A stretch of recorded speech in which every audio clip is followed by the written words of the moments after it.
All right. Good morning, everyone. Day last. Started here. I'd like to turn to Executive Director Burden for updates as far as how the day is going to look like. Yeah, thank you, Mr. Chairman, and good morning, council members and everyone. Just a quick overview of our agenda flow for today, since there's been a fair bit of shuffling this week. We will start off with salmon management, starting off with E7. Then we'll go to E8, and after that we'll take up our administrative matters that are remaining. So that includes J3, which is membership appointments, and then J4, which is our future meeting agenda and workload planning. So as originally planned, which might be the only day where we've had that. So other than that, Mr. Chairman, I do not have any other comments this morning. All righty, thank you. I'd just acknowledge that Rebecca Lint will be virtual today, and also welcome Jennifer Kwan back to the National Fisheries Service. All right, with that, I will turn to Vice Chair Hassemer to start us off on E7. Thank you, Mr. Chair. Good morning, all. Continuation of our salmon agenda items, and I will turn to Angela Forstall to give us an overview here. Angela, please. Thank you, Mr. Vice Chair, and good morning, Council. This is agenda item E7, Adopt 2025 Management Alternatives for Public Review.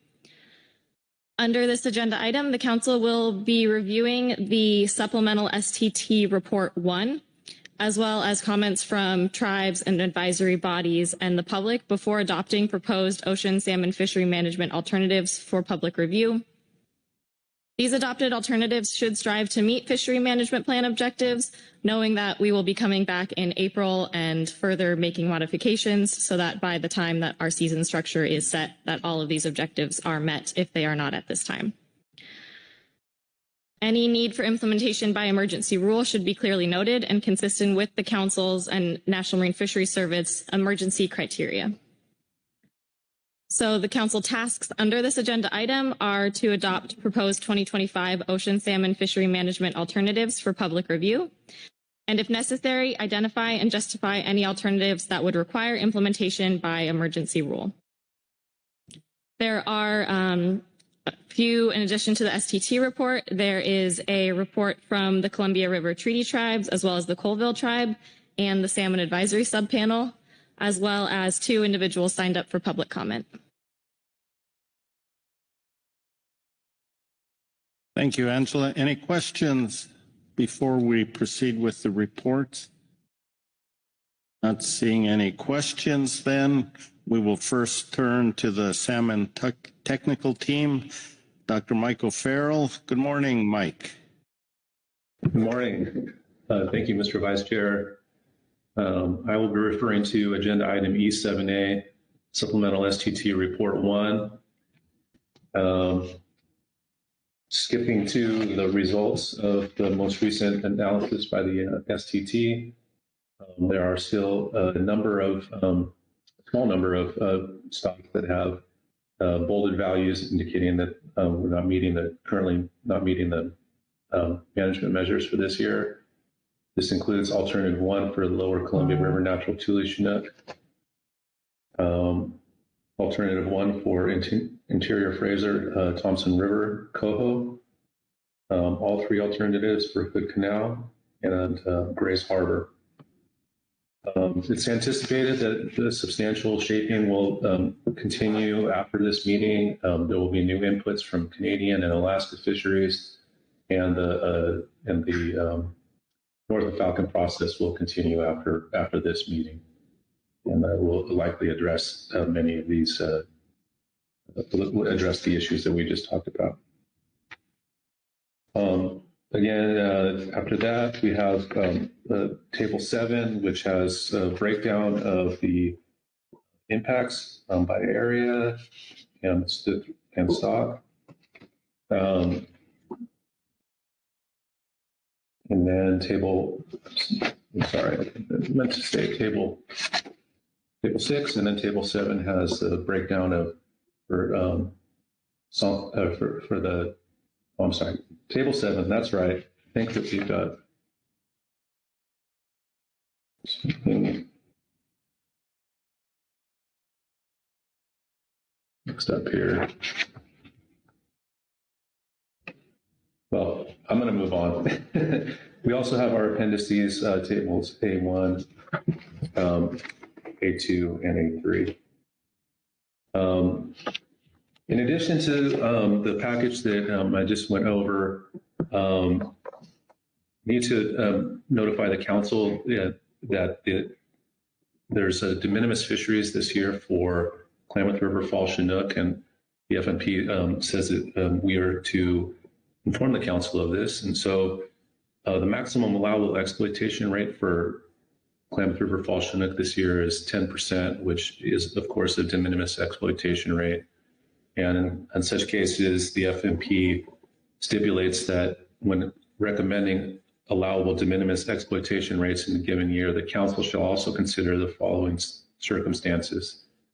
The potential for critically low natural spawner abundance, including considerations for substocks that may fall below crucial genetic thresholds, spawner abundance in recent years, the status of commingled stocks, indicators of marine and freshwater environmental conditions, minimum tribal needs for tribal fisheries,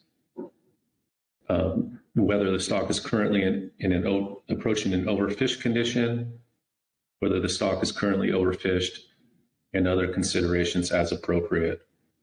This STT plans to evaluate these circumstances following this March meeting and will report their findings in preseason report 2.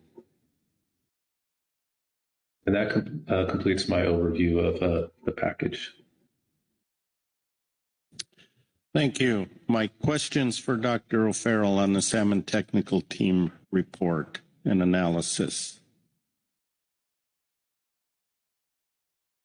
I just want to take enough time here to make sure everybody has thought about it. I don't see any questions, so thank you again, Dr. O'Farrell. Next, we will move on to our reports. We have 2 tribal reports. First is the Columbia River Creedy Tribes. We have Mr. Wilbur Slockish.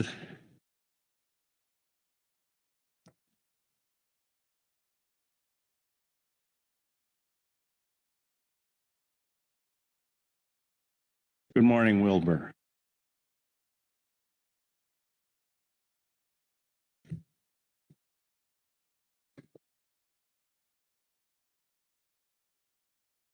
Good day, members of the council.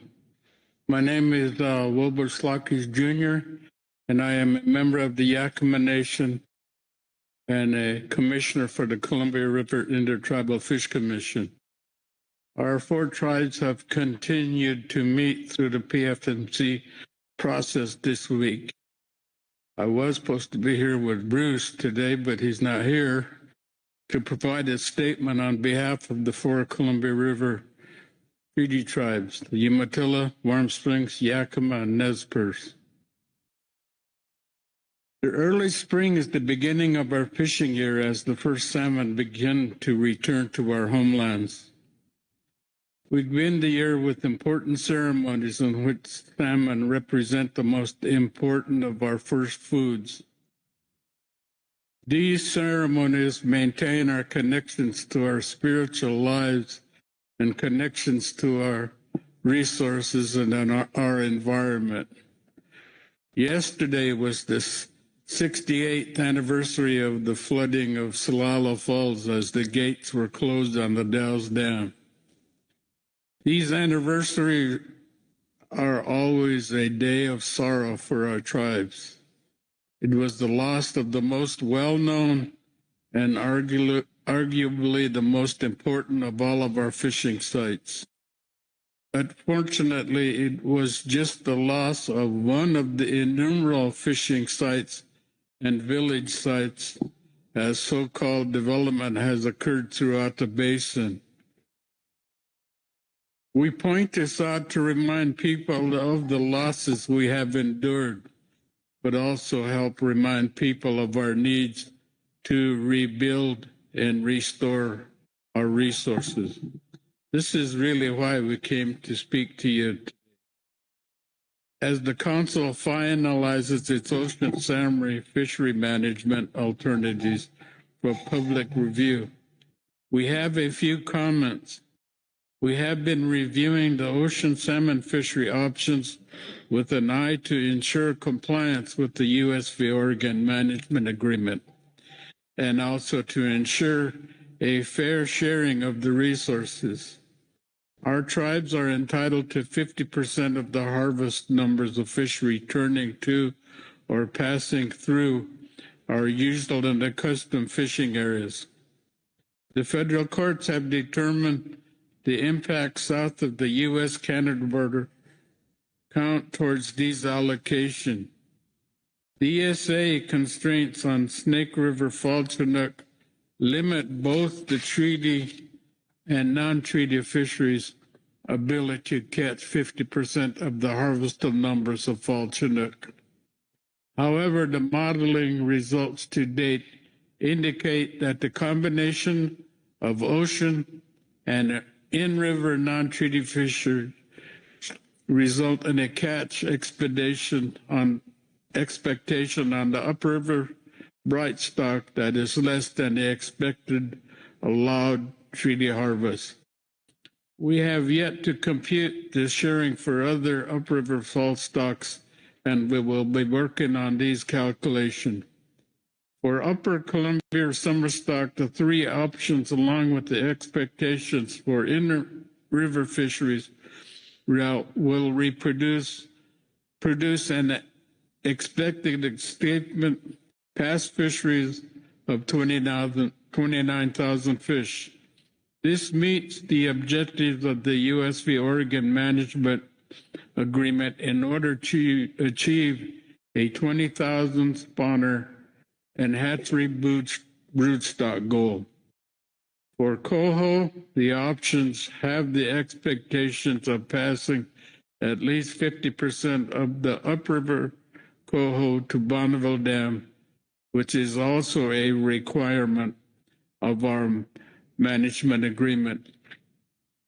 But while the fishery options today appear to meet the letter of management requirements, do not take this as an agreement that the ESA limits on treaty fisheries are fair, or that the mitigation for lost production is nearly adequate.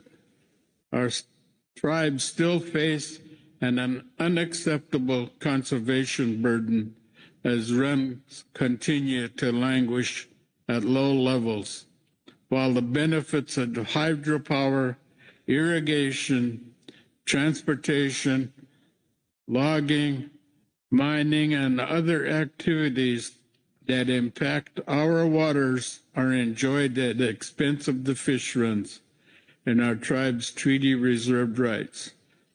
Predatory fish and birds, as well as sea lions, also have benefited from the changes to the ecosystem that have adversely impacted salmon. Even the timing intensity of non-treaty fisheries can affect the passage of our fish into our fishing area. The United States made promises to produce and ensure that there would always be fish to catch, but these promises have not been fulfilled. We still have enormous work to do to address these problems and make our management systems truly fair for our tribal people and truly responsive to the needs to rebuild and restore our salmon and steelhead runs to healthy and harvestable levels, not only now, but for our future generations. Thank you, and look forward to talking to more in April. And my own statement is, we did lose Salala Falls 68 years ago. 88 years ago, Bonneville Dam flooded our burial grounds, ceremonial sites, village sites, fishing sites. My family was promised to rebuild living quarters, sanitation, sewage, and adequate water for the replacement sites known as in lieu sites. They're not being constructed at all. That promise has not been fulfilled. We were promised more fish in the river to supplement and rebuild. But when I come and listen, we hear no word of rebuild. We only hear the word conservation and increased harvest. My people have waited far long enough for the promises of more fish.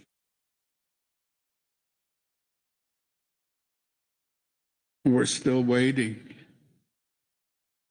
And not to keep increasing license privilege harvest is not rebuilding runs. So yesterday I didn't feel too well, thinking about the roar of those falls. Because as a young man, I was there and listened and was in the area. I went to Shoshone Falls on my way to Albuquerque for nuclear issues. And I laid a blanket out listening to the falls in Idaho. And the park ranger thought I was sick. But they said, no, I'm just listening to these falls because it's bringing back some memories. Bonneville Dam, the rapids there was not as big as the other Kettle Falls and Solalo, but it was also my family's fishing area. That's where the promise was made to my people to supplement and rebuild. So these dates, 88 years and 68 years, as long as I'm within this world, I will never forget those promises. So please look at it through our eyes once in a while, because these salmon are not toys. They are my food source. When we had control of the salmon, we were a wealthy people. We were healthy people. But due to the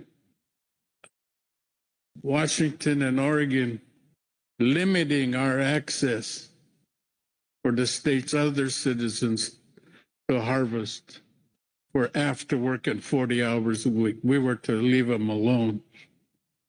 So that's why I'm here to remind you of these things, what we have suffered in the past. And the way things are going now, I see history repeating itself. So please, harvest, set your harvest limits, because we don't know how the water conditions are going to be. We don't know the heat of how hot the water is going to, the ocean, all of the other things that happen in our river to heat the river system up. I don't ever think our fish will adapt to hot water or salmon. So this much I say to you today, and thank you for listening. And we'll have more in April. Thank you for this day to address this council.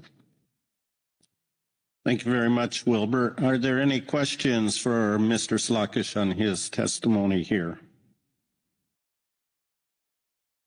And I see no questions or comments. Thank you very much. Yeah. In April, we're going to see if you'll take your sea lions back, Happy. Bring them home. Yeah, Jennifer Just a Kwan? quick comment. Thank you. Just acknowledging the anniversary, the tremendous loss that came with that. And I just want to say, as long as I'm here and NIMS is here. We're committed to keep working. We've got a long way to go to fulfill those promises, and we're not done working in that direction. Thanks. Thank you. Next, we have a report, Councilwoman Cindy Marchand from the Confederated Tribes of the Colville Reservation. Good morning and welcome. Good morning, Mr. Chair. Good morning, Vice Chair and members of the council. I just want to say thank you to Commissioner Kripvik over there. You know, again, it's really hard to come up after he and Bruce come up and say those words, because it is a good reminder of, you know, where we need to be and our responsibility to these fish. You know, we've always been taught that these fish are creators and we're just borrowing them and using them for our food sources, and we're borrowing these lands for our children. And so it's always good to remind us where we should be and what the real point is. And I don't doubt that everybody in this room has that same feeling. That's why we're all here, is to take care of these fish. And so I just want to acknowledge those words and say thank you for opening us up in a good way. So again, good morning, members of the council. The Colville tribes have reviewed the model output for the initial ocean fishing alternatives and would like the council to know that alternative 1 results in harvest allocations of Upper Columbia summer Chinook that are not acceptable to the Colville tribes. There was very little difference, 219 fish to be exact, in ocean harvest of Upper Summer Chinook between the model runs on March 8th and March 10th for alternative 1. The March 10th model run resulted in a harvest allocation for the Colville tribes of only 779 fish. Additionally, under alternative 1, the non-treaty ocean allocation is nearly 5 times higher than the allocation for the non-treaty fishermen in the Columbia River. Under alternatives 2 or 3, the balance between ocean and river non-treaty harvest is more reasonable, and the harvest allocation for the Colville tribes is approximately 1,500 fish, would be more consistent with previous years with low run sizes. Additionally, reducing the ocean harvest of Upper Columbia summer Chinook will directly result in more natural origin summer Chinook on the spawning grounds and in the hatchery brood. These outcomes will benefit future generations of Upper Columbia summer Chinook. We appreciate your time and consideration of our comments. We look forward to continued participation in the PFMC process in 2025 and appreciate the efforts of your staff, committees, and subpanels to work with the Colville tribes for the benefit of the salmon and the people who rely on them. Thank you. Thank you. Are there any questions for Ms. Marchand on her testimony? And I see no questions. So again, thank you very much for being here. Thank you. We'll see you in April. Next, we will have a report from the Salmon Advisory Subpanel. Mr. Don Vernon is here to give that. Good morning, Don.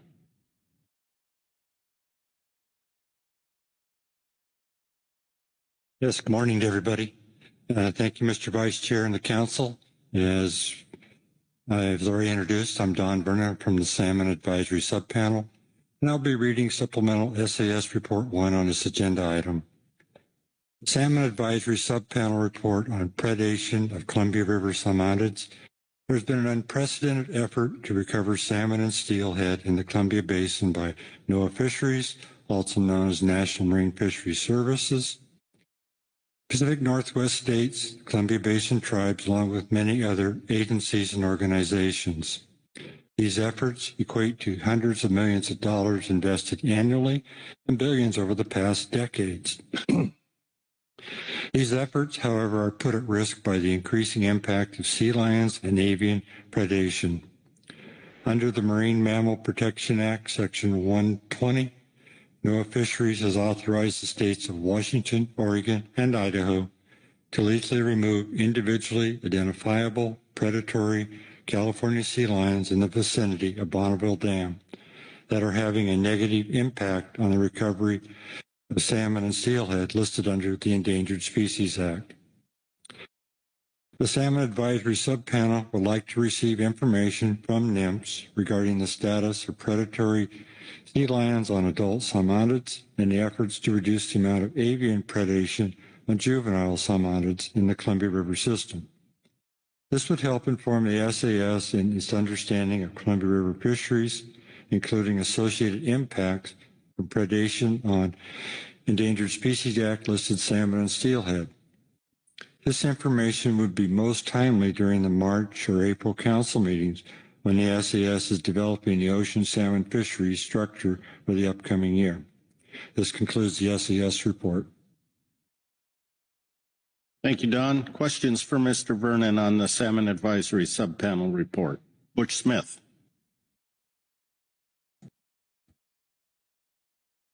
Thank you, Don, and thank you, the SAS, for bringing this up. Of course, this two subjects are been talked about and batted about and cussed about for more than a few years now, and I do think for a while, although the pinnipeds have always been right near the top, but I think the high has been taken off the bird predation, and I think that is as important. And under the current situation about NOAA getting people there, I'm sure they would try, but I do know that the Confederated Tribes of the Columbia River have done some awesome work and studies, and I think that if you or your chairman contacted Stuart Ellis, they might make some time to come to the SAS and give you their presentation and their updates on the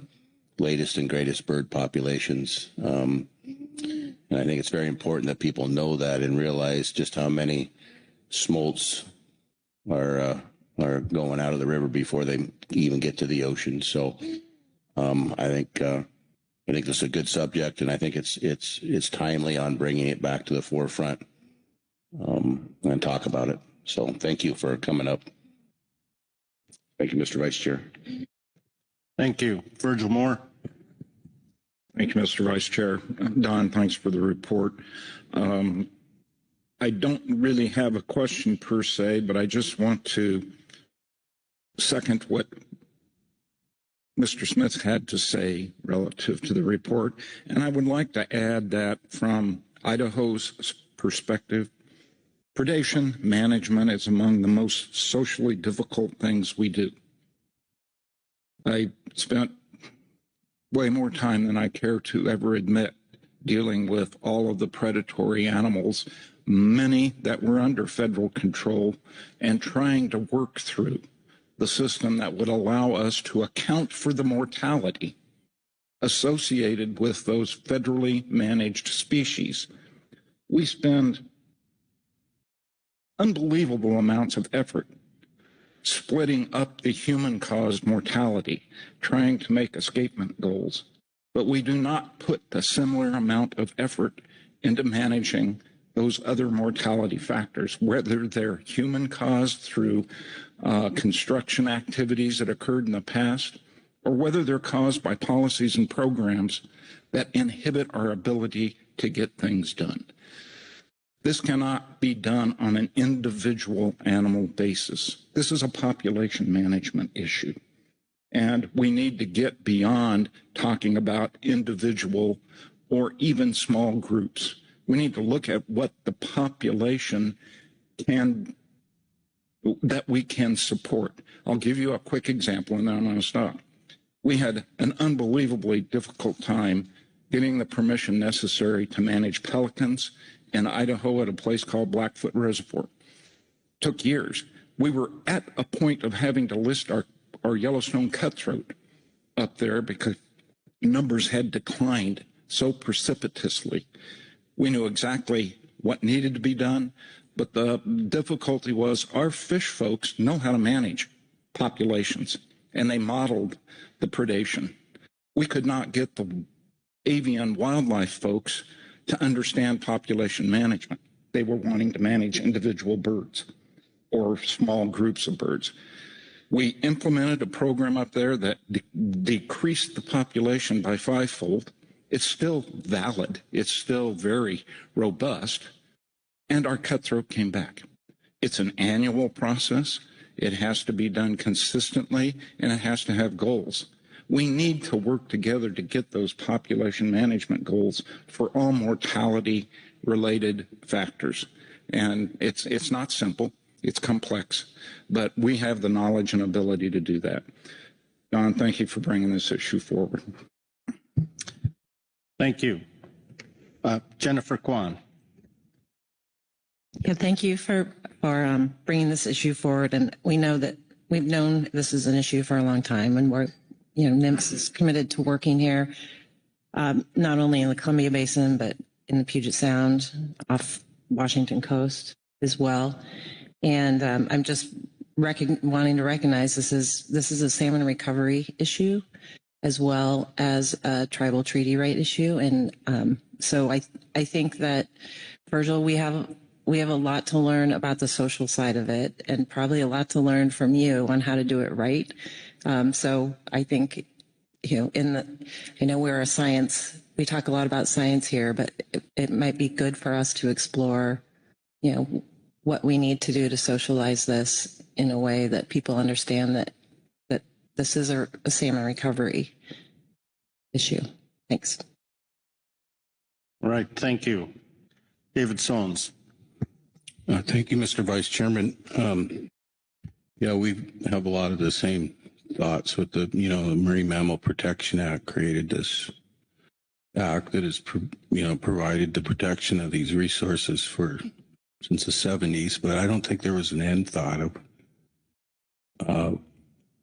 how do they fit into the ecosystem that we have currently in this day and age. And that was part of what we looked at ecosystem management as also, not a climate change tool, but a tool that looks at population dynamics and the impacts of birds, sea lions, and humans, predators, and trying to find ways to balance all of those resources and impacts for the benefit of our salmon and other resources.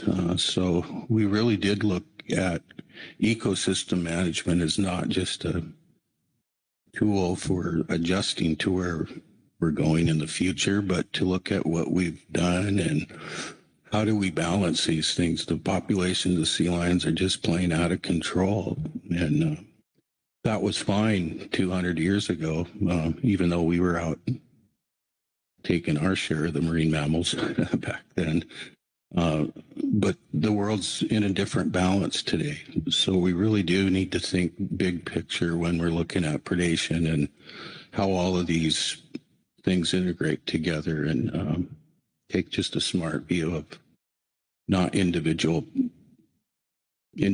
animals or little groups of birds, but the overall view of what's happening with predation. These pelicans I don't understand why they're way up in our area either. I never really seen them before, but they are working their way up, and something's driving them out of their natural environments, and we need to have better understandings of what all those dynamics are.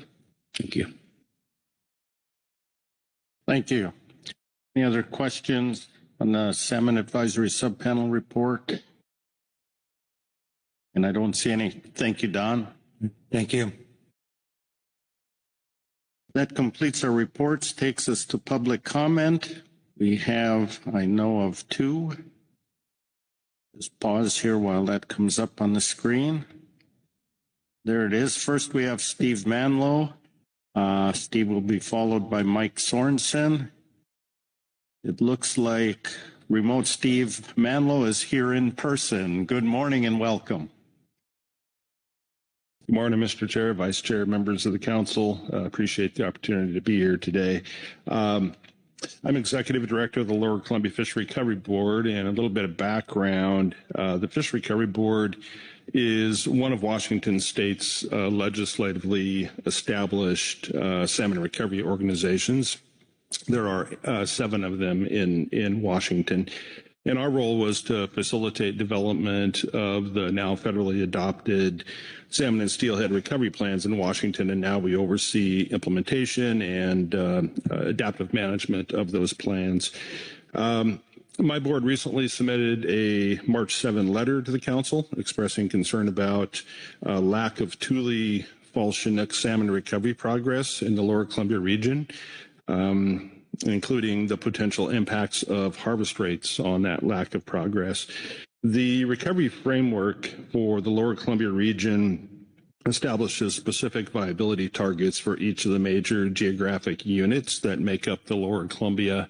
It's broken out into the Gorge, the Cascade, the Coastal stratum, and a recent assessment of population status by WWF found that while 4 of our 14 Thule fall Chinook populations are meeting natural origin abundance return targets, 8 other populations continue to decline, and that includes our weakest populations that are found out in the coast stratum. The recovery scenario that was adopted by NOAA calls for recovering at least 2 populations in the coast stratum to high viability, and then achieving what we call a moderate viability for populations across the stratum as a whole.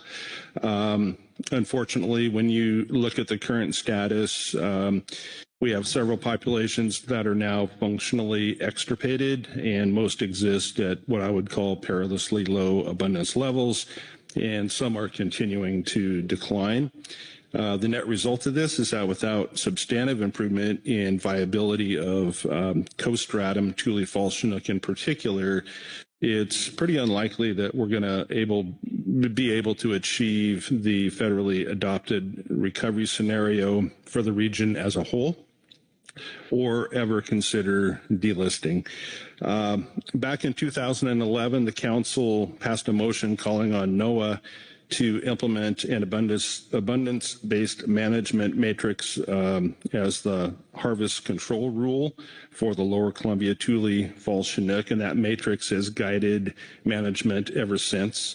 We contributed to development of the ABM and have supported its implementation over time. And under that framework, the Lower River Hatchery Stock Management Unit is used as the indicator stock surrogate for natural origin Thules, and harvest rates have averaged around 36% or so in the last several years. But given the current status of Thules in the Lower Columbia, we do believe it's time to reevaluate the ABM approach, as well as some of the operating assumptions identified in the 2012 biological opinion for the Pacific Coast Salmon Plan Chinook fisheries, with regard to the interplay of hatchery reform actions, habitat, and harvest rates. They all interrelate together. And we lay out the rationale for that in our March 7 letter. The NOAA Fisheries February 22, 2024 performance report for the Chinook harvest control rule called for a couple of actions. One was to reevaluate existing data to determine the feasibility of forecasting natural origin fall Chinook, the accuracy of such forecasts, and any impediments to providing them to inform fishery decisions. And number 2, to evaluate whether the Lower River Hatchery Unit abundance remains a suitable surrogate for natural origin Thules. To our knowledge, those assessments have not yet taken place, but we were pleased to see that a work plan has been prepared as referenced, I think, in item E1A. That's the supplemental NIMS report number 1. So we saw this after submitting our letter, but we have 2 requests today. One would be, we respectfully ask Council to engage with co-managers to ensure that the harvest control rule evaluation that is called for happens in a timely manner. It'd be great to see that done by this time next year to inform fishery management decisions. And number 2, we ask that in the interim, the Council adopt a Columbia Thule fall Chinook harvest rate and management approaches that consider and support population growth for our most at-risk Thule populations, given their current very low and in often cases declining viability when you look across most of the population. We simply need more adults returning to the spawning grounds if we ever want to get to recovery of Thule fall Chinook in the Columbia region. And if there are harvest reductions that take place, my board believes that they should be commensurate with the relative magnitude of impact across fisheries. We fully recognize that the current condition of lower Columbia Thule fall Chinook stocks is complicated. It's the result of many factors, legacy impacts, not just harvest. And that's why in our March letter, we're calling for concurrent actions in both the hatchery and habitat arenas as well. So we greatly appreciate the opportunity to engage in this process and provide comments, and I'm happy to answer any questions you might have. Thank you. Any questions for Mr. Manlow on his testimony? And looking around, I don't see any questions. Thank you, Steve, for taking the time to be here. Thank you. And next we have Mike Sorensen.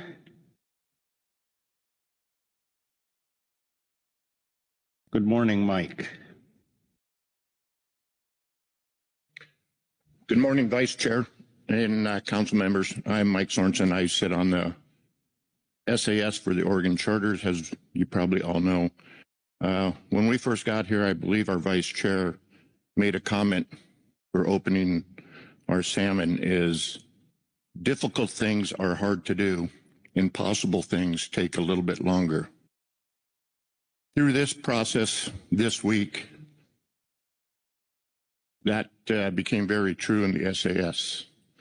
This is day 8 for us in the SAS, and before I even stepped into the SAS meeting in the hall, I got confronted with one of our management and said there was a request and pressure for the Oregon side from south of Falcon all the way down to the California border to put in a zero option.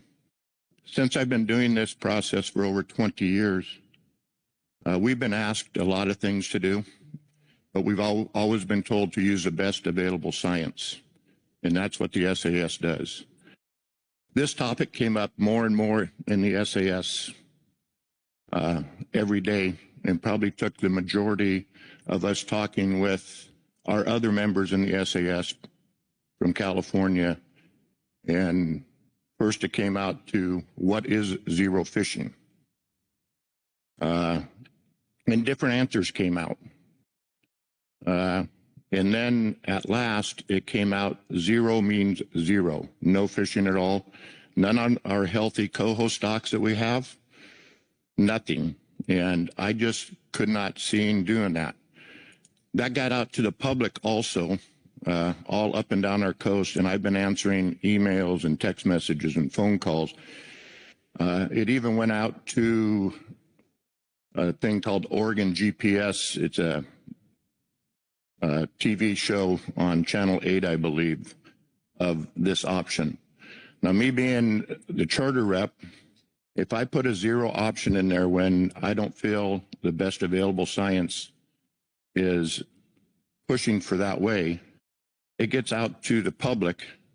Not that we might go with that zero option, but it's there. So when our customers are going up and down the coast looking for something to do this summer, and they want to go fishing, and they want to catch salmon, and there's a possibility that they cannot catch salmon in Oregon because I put a zero option out there for what we were told from our California delegates in the SAS. It's a matter of perspective of how worse things can get. Well, when that gets out to the public, how worse things can get, they're going to go probably up to Washington with our brothers up there, which good for them, but it's also going to hurt our business. And the people that I represent, I could not see doing that. And that's why I would not put a zero option in there, just so you guys know. And I've been doing charter fishing for over 40 years in the state of Oregon. I've been on the SAS for over 20 years, and it's an honor to serve on the SAS and give you guys the information and the best information that I can get with the best available science I have. Thank you. Thank you. Questions for Mr. Sorensen on his testimony? Round. Butch Smith. Thank you, Mr. Vice Chair. And, you know, to what Mr. Sorensen said, I will tell you, in the use of the zero option, which we have had to deal with over the years, it must be used because there's a great need for it, not for perception management. Because I will tell you, I am in the same business as Mike is.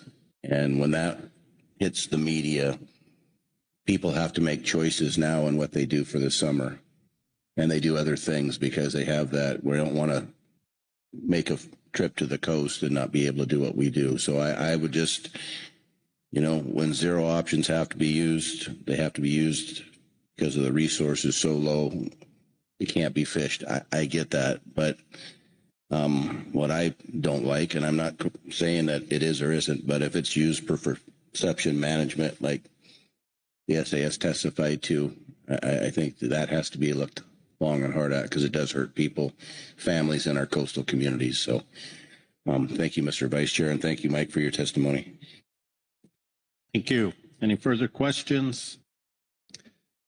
Not seeing any. Thanks, Mike. Thank you. And I just want to make it clear that this was my testimony and not anything to do with the SAS. Thank you. Thank you. That completes all our reports of public testimony. Will take us to council action. And that has been refreshed on your screen up there. So I will look for anyone's hand, anyone who wants to initiate discussion on this item. And at some point, we do need a few motions, but let's see if there's any discussion first. John North. Thank you, Mr. Vice Chair. Yeah, Oregon does have some final guidance today, both commercial and rec, on our alternatives. And unfortunately, it's a bit long because we're trying to clean up some issues in the regulatory format language that's been brought to our attention. So, and then we also have one recreational fishery modification. So if we could get the guidance provided up, I'll go through that. All right, let's see if we've got the Oregon guidance ready to go. Looks like it's on the screen. Go ahead, John. All right, thank you, Vice Chair. I'll try and get through this. It's quite long, but agenda item in regards to Oregon salmon management guidance, agenda item E7A supplemental STT report dated March 10th, 2025. We'd like to implement the following changes. So in table 1 under ODFW commercial management alternatives, page 4 for Cape Falcon, the Oregon-California border, replace April 15th through May 31 with April 15th through May 15th, C 2024 management measures and 2025 in-season actions. Dates may be subject to further in-season action, and then add a second line, May 16th through May 31. And then in the last paragraph of that section, we'd like to add all vessels fishing in the area must land their salmon in the state of Oregon. And for Cape Falcon, John, can I interrupt for just 1 minute? I know all week we've done this as guidance, but for these to go out as public review, they need to be done as a motion. And I'm not going to ask you to start over to reread everything, but it's possible to just at the beginning state this is your motion, and we have that, and then I can follow along and we can just do it under that process. Doesn't change anything, but instead of guidance, put it in as a motion. thank you, Mr. Vice Chair. So with a correction that we have a motion from Oregon today. Yes. I will commence from the top again. So, okay. On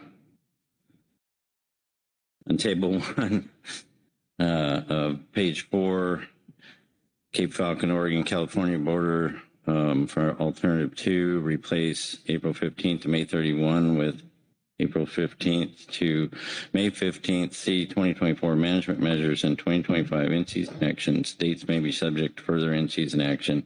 Add a second line, May 16th through 31.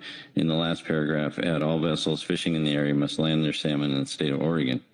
In the next section, Cape Falcon to Hecata Bank line, under alternative 3, replace April 15th through May 31 with April 15th through May 15th. See 2024 management measures and 2025 in-season actions. Dates may be subject to further in-season action. Add a second line, May 16th through 31. Under Cape Falcon to Humbug Mountain.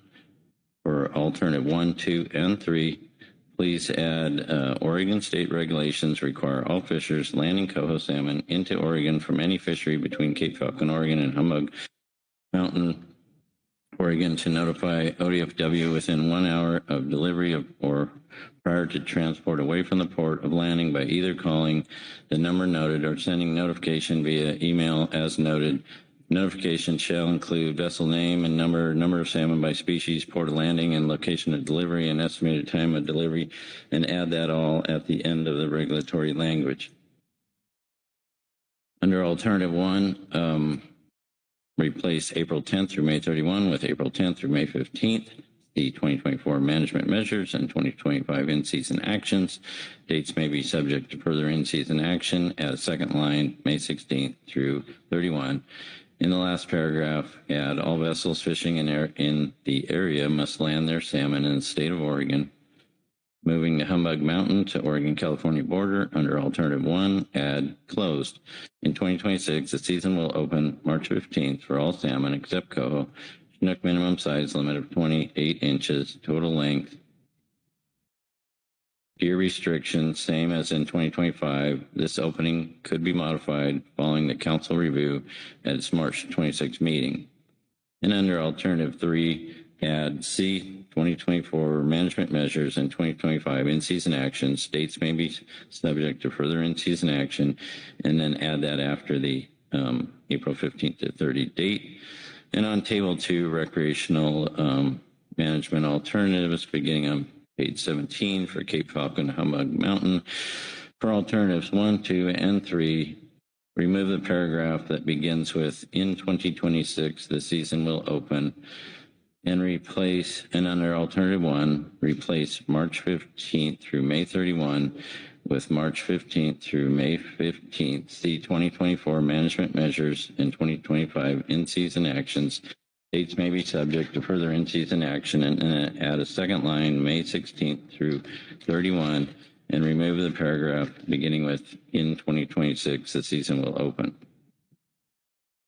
Under alternative 2, add the 2024 management measures and 2025 in-season actions. Dates may be subject to further in-season action, and add that after the March 15th to April 30th date range. For the Cape Falcon to Oregon, California border, under alternatives 1, 2, and 3, add the language in 2026, the season will open March 15th for all salmon except coho, 2 salmon per day, Chinook minimum size limit of 24 inches total length, and the same gear restriction as in 2025. This opening could be modified following the council review at its March 2026 meeting. And for Humbug Mountain to Oregon, California border, under alternative 1, replace May 1 through June 4th with May 16th through June 4th. And under alternative 2, remove May 15th through June 4th, and then same as alternative 1. All right. Thank you, John. Before I look for a second, we always ask, make sure it's accurate and complete. I just want to see if anyone here that could include Dr. O'Farrell, STT, or Angela, if there's anything wrong. I think in the matter of the sake of efficiency here that we make sure it's all right. And Executive Director Burden. Yes, thank you, Mr. Vice Chairman. Let's see, just in the interest of making sure we have everything clean and orderly here, I'm hoping you can scroll to the top. Mr. North, the way I interpret this is that it is a motion you are making to have this text go out for public review. Correct. And if so, I would suggest maybe tightening up the language at the beginning here to say something to that effect.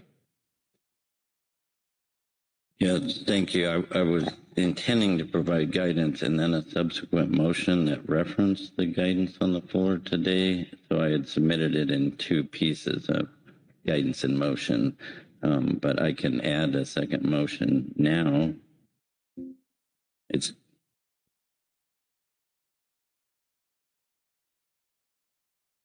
Go ahead. Executive Director Burden. Yeah, thank you. I think it might be helpful first just to understand your intent here. This would be part of the package that we would put out to the public between now and April for their consideration, after which we come back in April and make final decisions per usual. So if this is part of that public review package, I think it's probably cleanest just to make it as a motion that you intend for this language to be sent out for public review. And I see there's a certified parliamentarian sitting next to you also, and maybe she can help us here.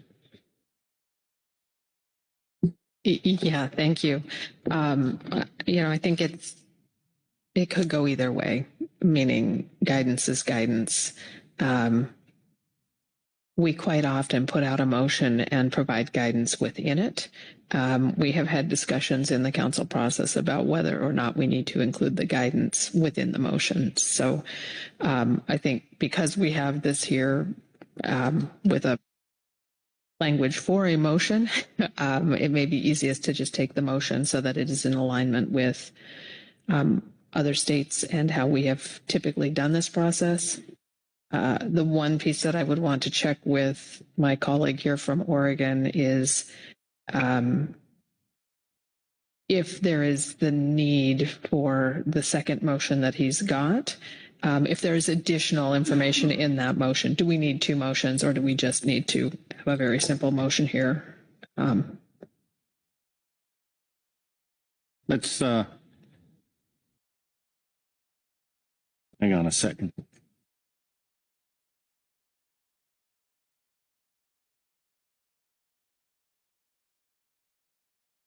Let's take a 5-minute break and come back here. 5 minutes, please.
Right, we're very close to getting restarted here, so let's move back to our seats.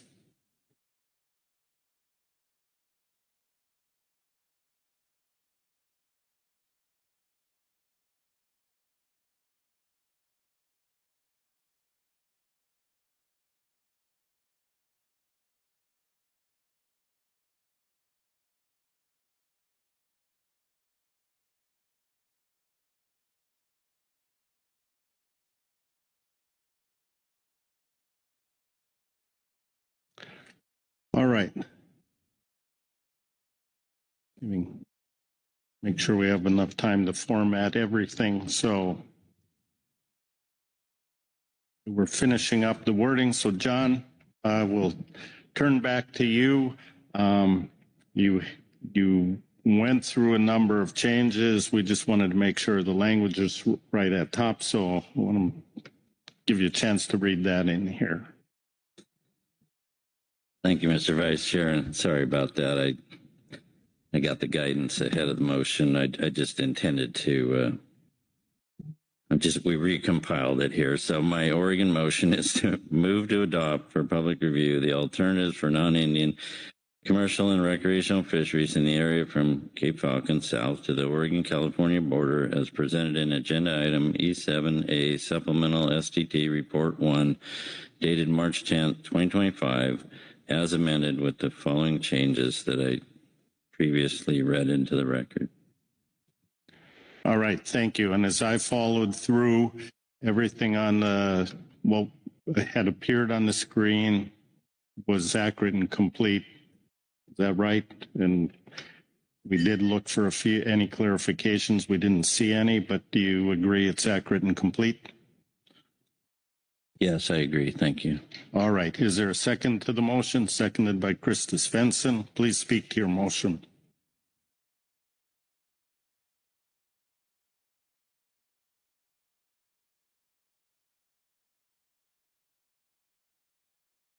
Yeah, thank you, Mr. Vice Chair. Sorry, just a little discombobulated here, but yeah. So, yeah, the motion. As far as that's concerned, we have what we were trying to do here today with this motion is to adopt the ocean regulations, salmon season alternatives for off the Oregon coast, but also include some last-minute guidance to improve clarity and for the presentation of fisheries that were adopted in 24 for the period of March 15th through May 15th, and then also fixing the language for the similar fisheries in 2026. So that's what all that, all the amendments were, the guidance. As far as the motion, and we have a lot of work ahead of us in San Jose, but this initial set of alternatives for Oregon provides a base for us to work from, and while remaining within the conservation constraints and the recent distribution of impacts. It's been a challenging week, I must say, and I want to express my gratitude for all the work of the SAS and the STT, council members and staff, my fellow managers and colleagues at ODFW. I thank you all. And I appreciate all the sincere testimony we had this week, including that offered by the tribes and the public, and they remind us how we all need to work together.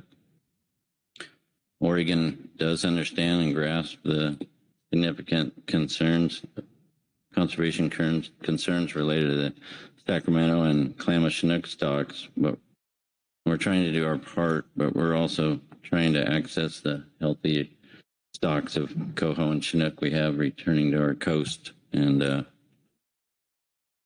that's what this package represents. Thank you, John. First, I'll look around and see if there are any questions for clarification on the motion. Not seeing any questions for clarification. Discussion on the motion. Marcy Remco. Thank you, Mr. Vice Chair. I will be voting no on this motion. CDFW would like to reiterate its position that given the extremely low forecasts for California target stocks, it is more than reasonable to consider as one end of the bookend a season closure alternative for ocean fisheries south of Cape Falcon. A no fishing alternative should be acknowledged as a possible outcome of the 2025 fishery planning process, and if adopted would maximize escapement in 2025 in a year where it is critical to do everything we can to ensure the forecasted escapements are realized. CDFW is disappointed that Oregon's alternatives don't offer consideration of this bookend for public review. As proposed, Oregon's south of Falcon pre-September fisheries, commercial fisheries, are scheduled to open in April with no safeguards. Specifically, no vessel-based trip limits and no quotas or harvest limits. If the fish are there, catches could be high, and there's a good likelihood there will be harvest of both Klamath and Sacramento fish. Tables A2, A3, and A4 from our STT report show projected impacts to Klamath adults, age 4 Klamath adults, and Sacramento adults respectively, in numbers of fish by fishery and alternative. While these tables do show relatively low projected impacts in Oregon's proposed fisheries, CDFW cautions that these projections may be unrealistically low. The harvest models this year are showing low impacts all the way around, likely in response to low abundance forecasts. The key issue here is that California is concerned about ensuring we attain and hopefully surpass the projected escapements this year. Looking at Klamath Fall Run, the stock is currently overfished. Spawner abundance has been, on average, 32% below the escapement goal of 40,700 associated with the FMP objective since 2016. The poor stock status, patterns of low escapement, combined with higher than anticipated exploitation rates, a river system and habitat undergoing dramatic change in response to dam removal, and the extremely low 2025 forecast are a cause for significant concern. With only a little more than 2,000 fish for harvest across all sectors, there's little room for error.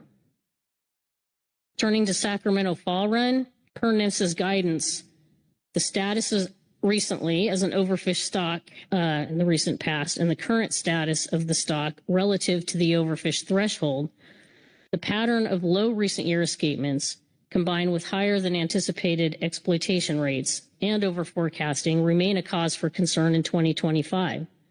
Collectively, these circumstances again support the need for very conservative management in 2025 with the potential for very limited fishing. Sacramento Fall Chinook contributes significantly to Oregon's fisheries. Over the last 12 years, the average proportion of Sacramento Fall Chinook harvest in Oregon's ocean fisheries is about 30%, ranging from about 20% to 60%. Management tools are available that would achieve this very conservative management guidance from NIMS. That would go a long way to ensure harvests don't exceed the harvest projections in tables A2, A3, and A4. Yet those management tools are lacking in the Oregon alternatives other than for fall fisheries. Opening fisheries with no limits in the 2025 season does not seem precautionary in light of this year's forecasts. The California fleet has been tied to the dock for 2 years now. California salmon stocks are not yet ready to support robust fisheries. We are in a worse position now than where we were 2 years ago regarding forecasts for our 2 target stocks. And in 2023, when Sacramento fall forecasts were similar to what we have this year, Oregon stood by California to close Chinook fisheries south of Cape Falcon. At that time, we were in agreement that we should forego the limited potential fishing opportunity due to the slim margin of error and risk to the stock. Now in 2025, we should at the very least consider the same no fishing scenario this season, since we find ourselves in the same, or in the case of Klamath Fall Run, an even worse scenario for California stocks. Mike Sorensen, I want to thank you. I appreciate your testimony from you and the remarks offered by Butch as well. You mentioned the best available science and how important it is in forming the development of alternatives, and the very real situation with public perception when we put alternatives out for consideration. We've been managing to the best available science, and despite use of our management tools, we've been exceeding our management targets. For several years now, we've been taking very conservative management measures, and we're still in a tough spot with our salmon stocks. But just to be clear, when it comes to California, it's not perception management that we're looking for in California. We are seriously considering closures as part of our range of alternatives. May not seem that way, as we've been spending a lot of time designing alternatives with a number of safeguards all week, with the goal of providing a range of opportunity and a range of alternatives for public comment that include fishing opportunities and closure opportunities. So we expect to receive lots of comments and discussion about the possibility of closures as we leave this meeting. So with that, thank you, Mr. Vice Chair. Thank you. Further discussion on the motion. Mark Gorelnik.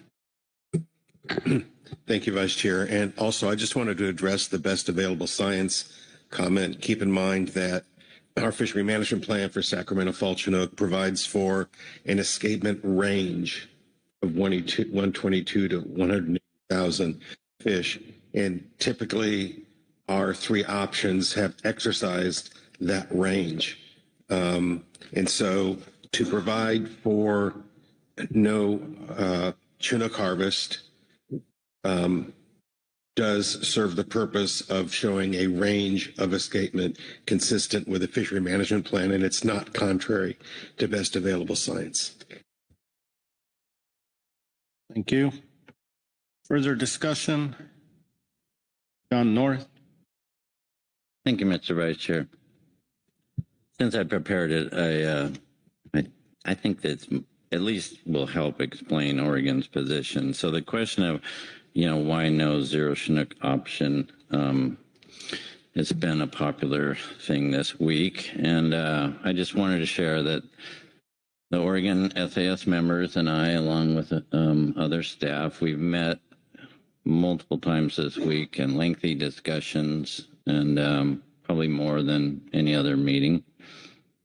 And the issue of the request for a no fishing option south of Falcon, as brought up in the California letter, was, discussed and debated. And we worked hard to develop three different alternatives for consideration. But at the end of the day, the Oregon SAS members just could not see the merit in developing a no fishing option for Oregon waters, because the question was raised, if the numbers indicate that there's some fish to harvest, then why can't we follow the process and the science and design fisheries within that? And so, I think all of the Oregon alternatives fit within the historic Oregon shares for the harvestable numbers, both Sac and Klamath, and they represent a range of options, and including Alt 3, which has a modeled impact rate of 0.2% on the Klamath forecast and 1.7 on the Sacramento. So it's very, very limited. On the recreational side, the primary reasoning behind a no fishing option is that we have around 75,000 coho available for harvest and fairly low impacts in general in the recreational fleet. But on the troll side, it came down to survival, really. Fully acknowledging the dire situation in California, the Oregon troll fishery is in serious jeopardy. Been in disaster relief for 6 of the last 7 years. 2024 is pending, but we won't probably even get that because we've filed more than 5 times in 10 years, so we don't even qualify. We talked about fishers trying to survive another year without going under. We talked about how a limited fishery could make the difference between making a boat payment or paying other bills or not. And we talked about 10 trolling vessels being demolished and 35 more waiting to be crushed. So that's the situation. And in that context, a no fishing alternative for 2025 just wasn't a place we could go, unfortunately. So. Thank you, John. Other discussion on the motion? Not seeing any hands. I will call the question on the motion. All those in favor, say aye. Aye. Aye. Aye. Opposed? No. No.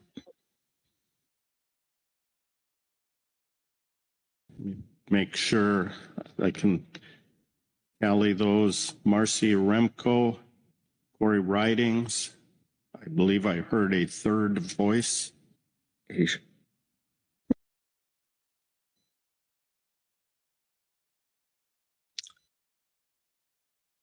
Mr. Vice Chair, that was Rebecca Lind voting no. Thank you. Thank you. We have the no votes, abstentions. Abstain.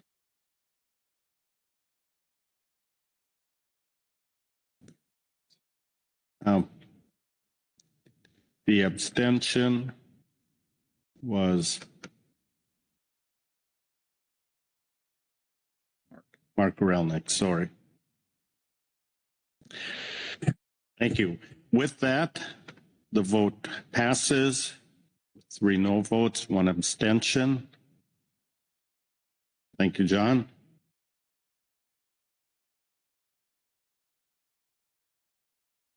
Any other motions? Marcy Remco. Thank you, Mr. Vice Chair. I do have a motion for California.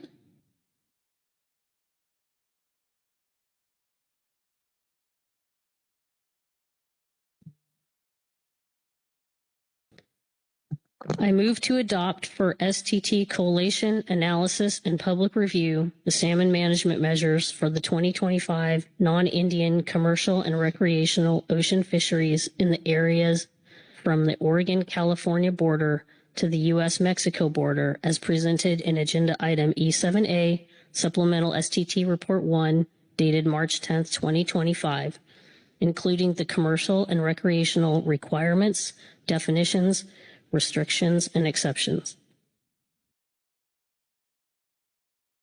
I followed along as you went through that. The language on the screen appears accurate and complete. Do you agree? Yes, I do. Thank you. Is there a second to the motion? Seconded by Mark Gorelnik. Please speak to your motion. Yes, thank you, Mr. Vice Chair. Just want to start by explaining that we've developed 2 alternatives that do include some small fisheries for California commercial and sport fisheries. I want to thank our SAS for working so hard to think about the needs of our communities and our constituencies up and down the California coast, and worked very hard to provide some opportunity in all areas, albeit very modest. Our SAS remains very concerned about the state of California's salmon stocks. Many of those concerns have been articulated throughout the week.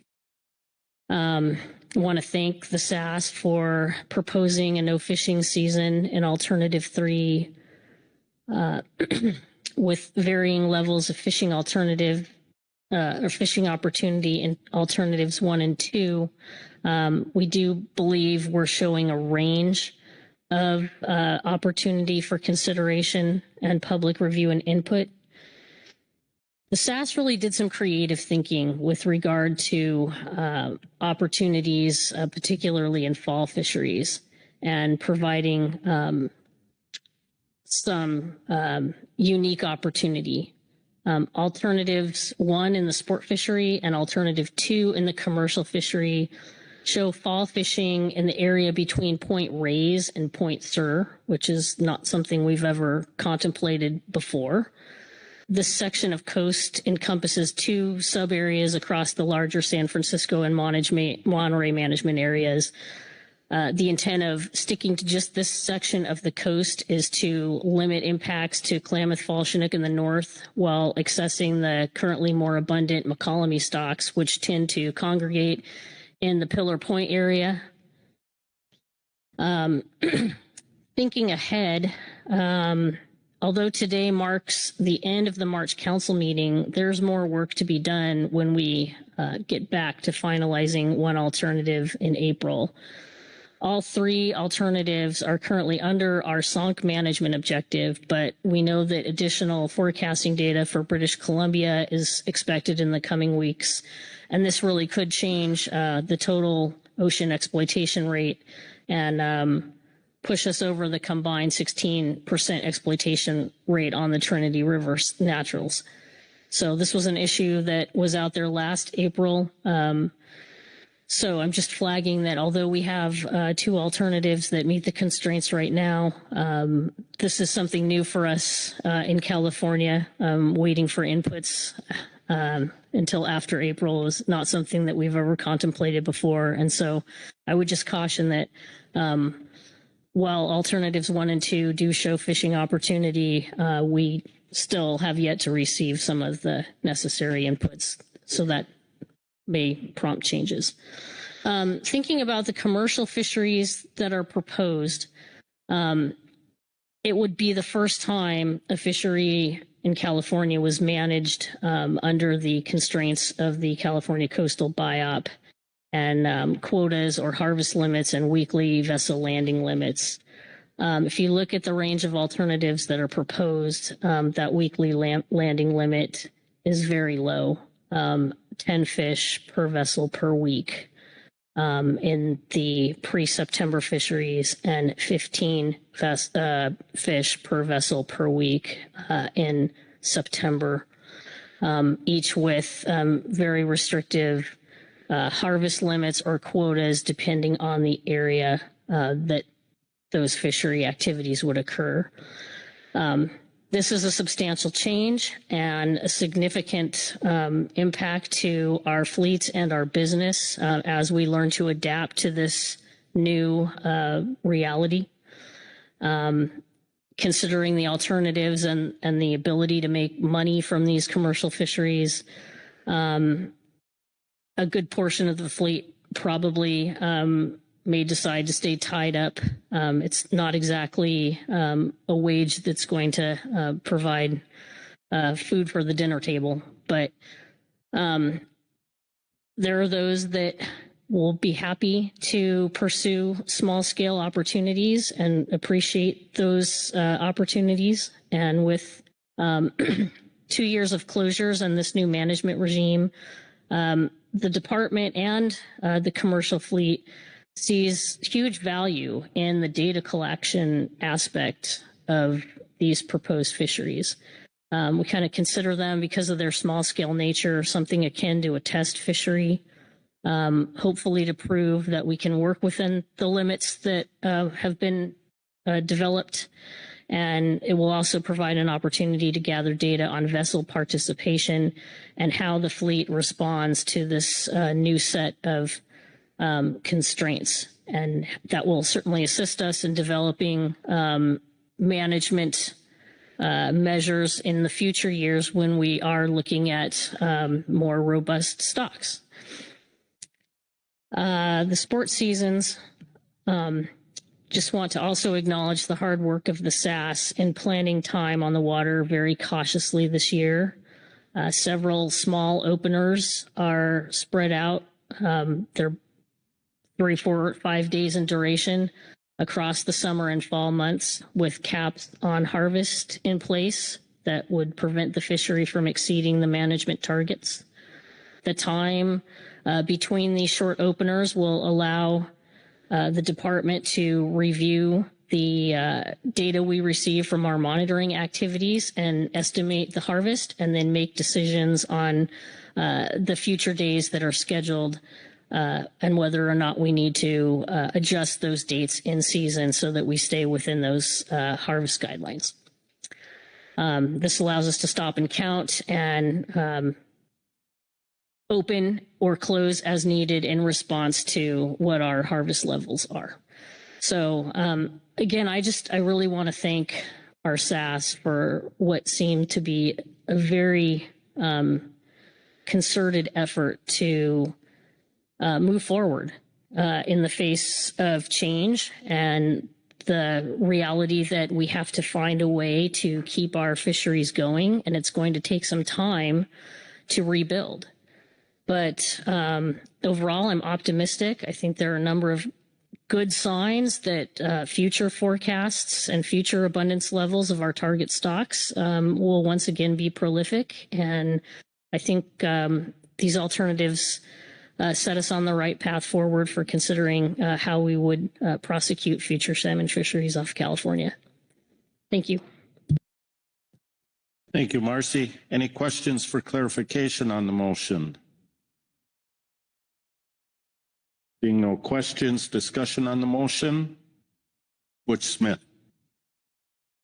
Thank you, Mr. Vice Chair. Yeah, and I agree with you, Marcy. You and your staff, your team, and the SAS members have done an awesome job trying to craft what might be the first fishing season, however big or small, this year, and I know it's a difficult and how hard you worked and the pain that California fishermen have suffered because of this. And I'm hoping that we can get your fishermen back on the water, however small this year, but hopefully then next year we'll be back to normal and that awesome California salmon machine will be fired up in both sport and troll and make Washington people jealous once again, like we were.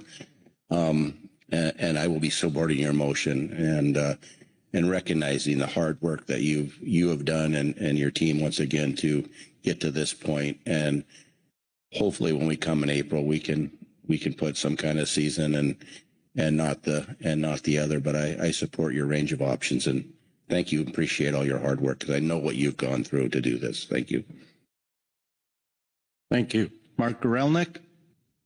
Thank you, Vice Chair. You know, I've been doing this a long time now, and it gets more difficult and more difficult. And the challenges we face in putting together a fishery has nothing to do with past exploitation by the fisheries. And we end up squabbling amongst ourselves, between sectors, between states, when the real problem, the real challenge we have is letting our salmon do what they want to naturally do. Very resilient species, pretty much just add water.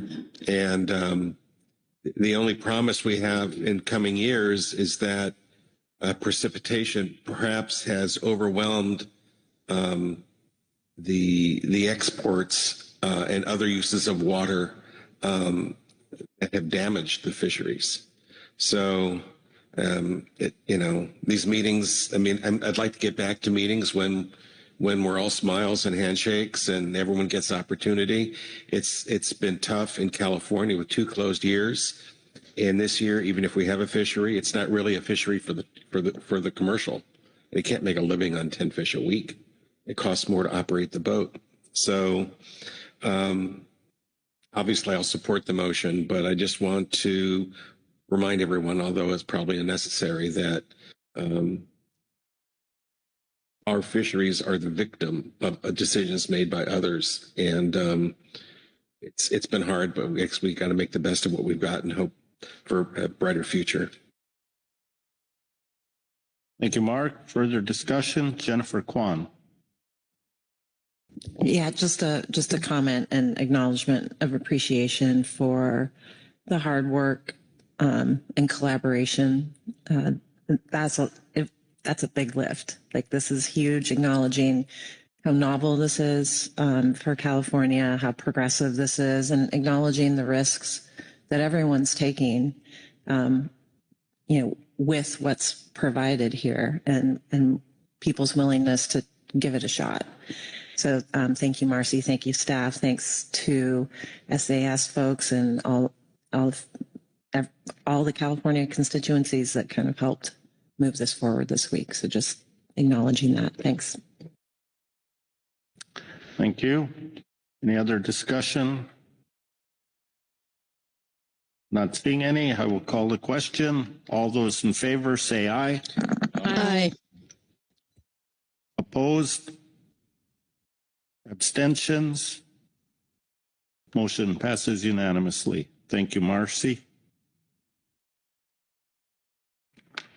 Any other motions here? Kyle Addix.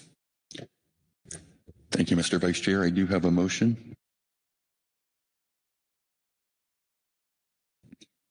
I move to adopt for public review the alternatives for non-Indian commercial and recreational fisheries in the area north of Cape Falcon as presented in Agenda Item E7A, Supplemental STT Report 1, dated March 10th, 2025, with the following modifications. For the north of Falcon non-Indian fishery, adjust the quota in Alternative 3 to 85,000 marked coho, calculate all commercial, recreational, and sub-area allocations consistent with the fishery management plan defined sharing throughout Tables 1 and 2. Thank you, Kyle. The language on the screen appears accurate and complete. Is that correct? Yes. Thank you. Is there a second to the motion? Seconded by Butch Smith. Please speak to your motion. Thank you, Mr. Vice Chair. And as always, thanks to the SAS and STT. They both had very long, challenging weeks and appreciate their dedication to get us from the starting point back last Thursday, I guess, to some final alternatives today. As we've heard several times through the week, there's still a lot of moving pieces. In the next couple of weeks, we'll start to get information on fisheries in Alaska and British Columbia that will have an effect on the modeling that's in front of us today. We're also just getting started on our planning for fisheries in inside waters in the Columbia River, coastal Washington, and Puget Sound.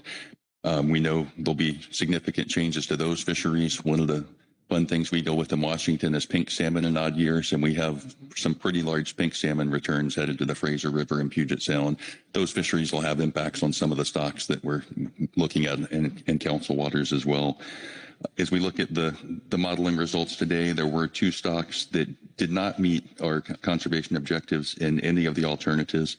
Hood Canal coho is one that we know will have some significant changes in Puget Sound. The ocean impact on that stock is pretty small, and even if we close the ocean fisheries, we still wouldn't meet the objectives with the modeling we're looking at. And Grays Harbor coho were also bolded in all three alternatives and not meeting objectives. And again, we know that we'll have to make some changes with inside fisheries with any of these alternatives to meet our objectives. One other stock of note is Interior Fraser coho, Thompson River, it's often called. We have a Pacific Salmon Treaty obligation to limit our southern U.S. exploitation rate on that stock to 10%.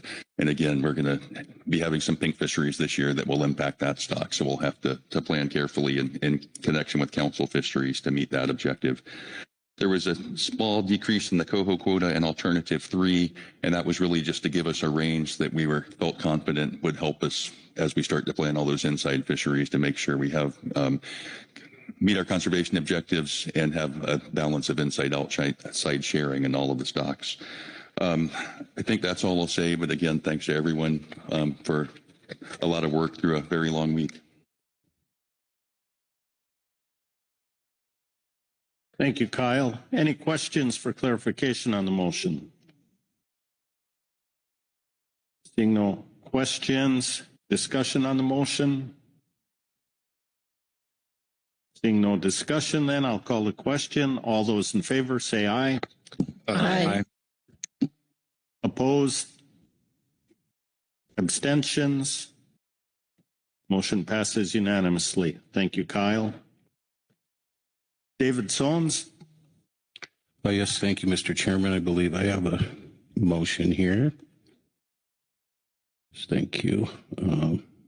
Tribal motion.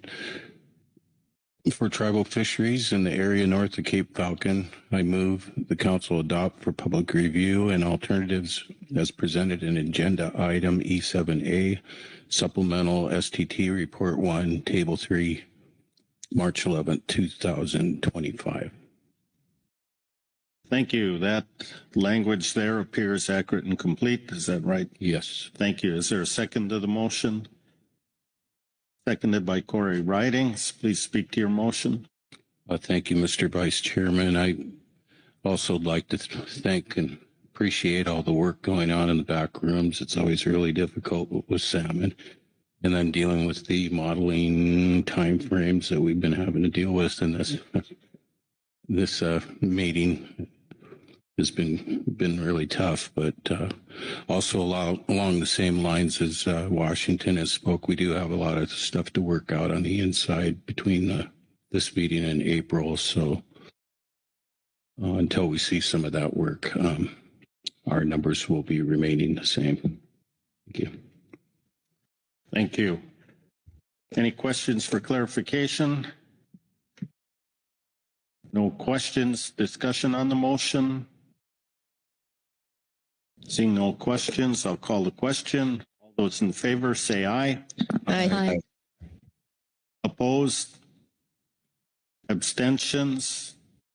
Motion passes unanimously. Thank you, David. Okay. With that, we'll get our task list up before us, and I will check in with Angela to see what other items need to be done here. Angela. Thank you, Mr. Vice Chair. The council did provide some additional guidance for Washington and Oregon, which will be incorporated as we move forward with the development of PRE-2, which will be posted later. And you adopted proposed salmon fishery management alternatives for public review, so your work here is complete. All right, thank you. I also want to express my gratitude on behalf of everybody up here. I know it was a long, difficult, hard week. People are remote. There were a lot of challenges to overcome, and did a great job here. And glad we were able to put this together. So with that, I think that completes this agenda item. And let's move into our next agenda item, and we'll take a break after that. So, Angela. Thank you. This is agenda item E8, adopt salmon hearing officers. We do have a public hearing scheduled for each of the coastal states. Washington and California hearings are scheduled to be in person on Monday, March 24th, and the Oregon hearing will be held online the next evening. And so under this agenda item, the council should confirm hearing officers and the official hearing attendees. Note that California Department of Fish and Wildlife and Oregon and Washington Departments of Fish and Wildlife may announce additional hearings that they are hosting.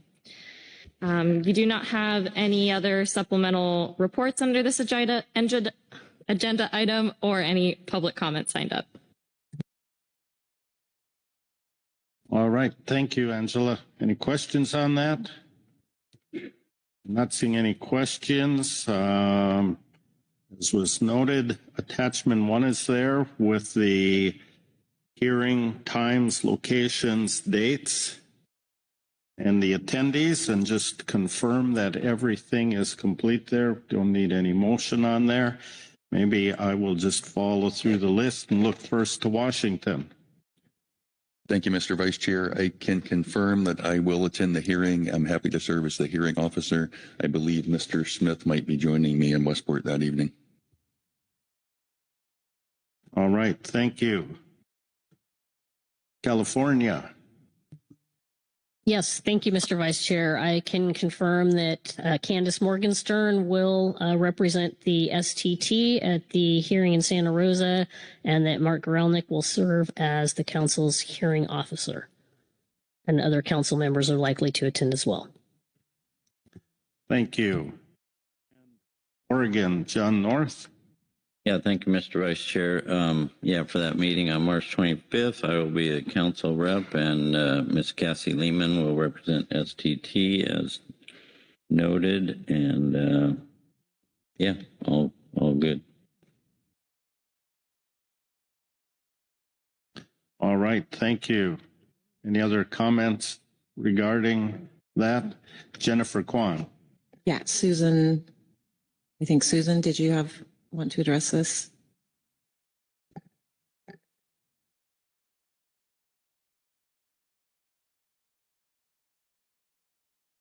Susan, are you there?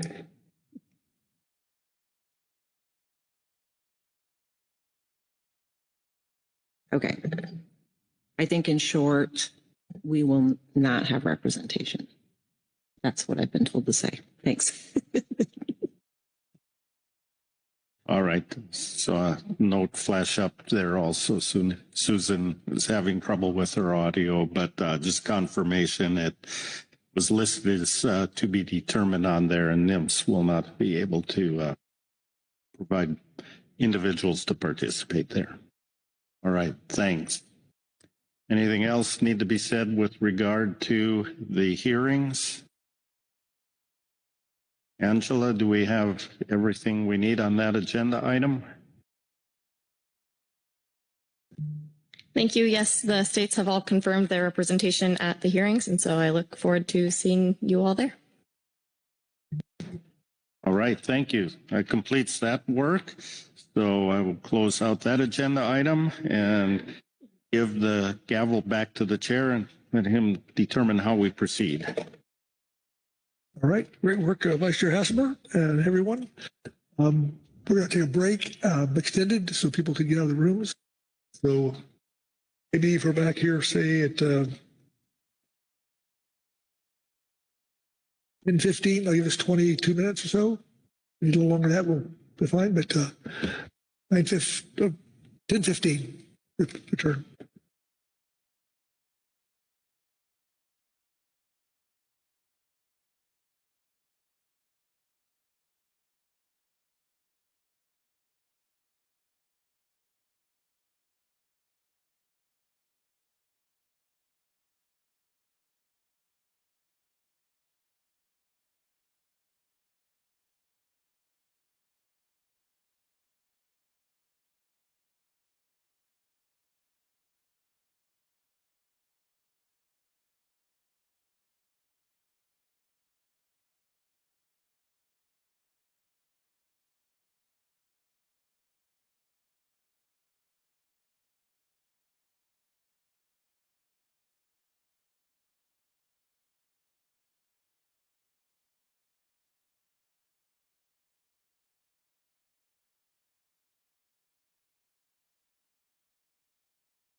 Okay, apologies, folks. Yes, that's the old adage, a dollar waiting on a dime would be here.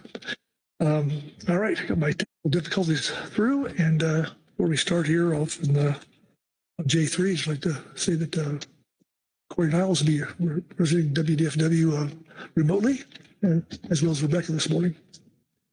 Okay, with that, I'll turn to Kelly Ames. Thank you, Chair Pettinger, council members. Good afternoon. This is, good morning. Sorry, it's only 10:25. I'm ahead of myself. This is J3, membership appointments and council operating procedures. And during this agenda item, you will consider administrative appointment issues regarding the council's membership roster, including council advisory body members and any relevant changes to the council operating procedures. For council members, officers, and designees, there were no changes to the council's membership roster submitted for the advanced briefing book production. For council advisory body appointments, recall at the November 2024 meeting, you made numerous advisory body appointments for the 2025 to 2027 term. Those are all summarized in the November decision summary document and were updated in the roster that is included in your briefing book materials. However, some positions remained vacant due to a lack of applications and were subsequently re-advertised. The following nominations were received by the February 5th, 2025 deadline. Ecosystem Advisory Subpanel, Oregon at Large, 1 position, Mr. Scott McMullen. At Large, 1 position, Mr. Eugene Donovan, Mr. Mark Allen Lovewell. Groundfish Advisory Subpanel, At Large Trawl Fisheries, 1 position, Mr. Chris Cooper. Oregon Charter Boat Operator, 1 position, Mr. Andy Martin. Tribal Fisheries position, 1 position, no applications received. Highly Migratory Species Advisory Subpanel, Commercial South of Point Conception, 1 position, Ms. Jocelyn Cardoza, Mr. Chad McClintock, Mr. Tim Mokeshi. Northern Charter Boat Operator, 1 position, Mr. Tim Gillespie, Mr. John Yokomizo. For the Science and Statistical Committee, we advertised for 2 at-large positions and received no applications. In the supplemental materials attachment 2, you will see a letter from the Northwest Fisheries Science Center recommending that you move Dr. Dan Holland from the at-large seat on the SSC to the Northwest Fisheries Science Center seat on the SSC. So that would bring your total at-large vacancies to 3. So it is simply just moving him to an agency seat from an at-large seat. Under J3 Supplemental Attachment 3, you also have a letter from the Northwest Fisheries Science Center noting that Dr. Rich Zabel retired from the agency and is no longer on the salmon technical team. At this time, the center does not have a recommended replacement. Lastly, under J3 Supplemental Staff Report, you will find a draft executive committee charge consistent with the discussion that occurred yesterday under agenda item J1. So those will be your considerations for appointments. For ad hoc committees, Council Operating Procedure 8 outlines the process for creating, operating, and terminating ad hoc committees. Ad hoc committees are created to address specific or short-term issues and are intended to be in place for a limited duration. The committees are created and terminated by a vote of the Council. The Council should review the current list of ad hoc committees, which is found in Attachment 1, and dissolve committees who have accomplished their charge. Where appropriate, the Council may update a committee's charge to align with its current objectives. In response to Executive Order 14173, which outlines provisions that apply to grants of which the Council receives, Chair Pettinger removed all members from the Equity and Environmental Justice Committee. In March, we recommend that the Council formally act to disband the committee consistent with the Executive Order. Additionally, the National Marine Fisheries Service is no longer expected to issue a proposed rule to modify National Standard Guidelines 4, 8, and 9 which ensure fair and equitable allocation of fishery resources, consider the economic impact of management decisions on fishing communities, and minimize bycatch and bycatch mortality. Accordingly, the Council should dissolve the National Standard Guideline Committee. For Council operating procedures, there were no changes to the Council operating procedures submitted for the advanced briefing book production. To summarize Council action, number 1, appoint representatives to the Ecosystem Advisory Subpanel. Number 2, appoint representatives to the Groundfish Advisory Subpanel. Number 3, appoint representatives to the Highly Migratory Species Advisory Subpanel. Number 4, update the roster to move Dr. Dan Holland from the at-large seat on the SSC to a Northwest Fisheries Science Center seat on the SSC. Number 5, provide guidance to staff regarding the vacant GAP seat, which is for the Tribal Fisheries Representative, and the SSC positions, which are now 3 at large. Number 6, review the existing ad hoc committees and determine whether to maintain, dissolve, or revise the charges as appropriate. Number 7, disband the Equity and Environmental Justice and National Standard Guidelines ad hoc committees. And you should see all of the materials referenced in your briefing book. And with that, I can take any questions about the agenda item overview.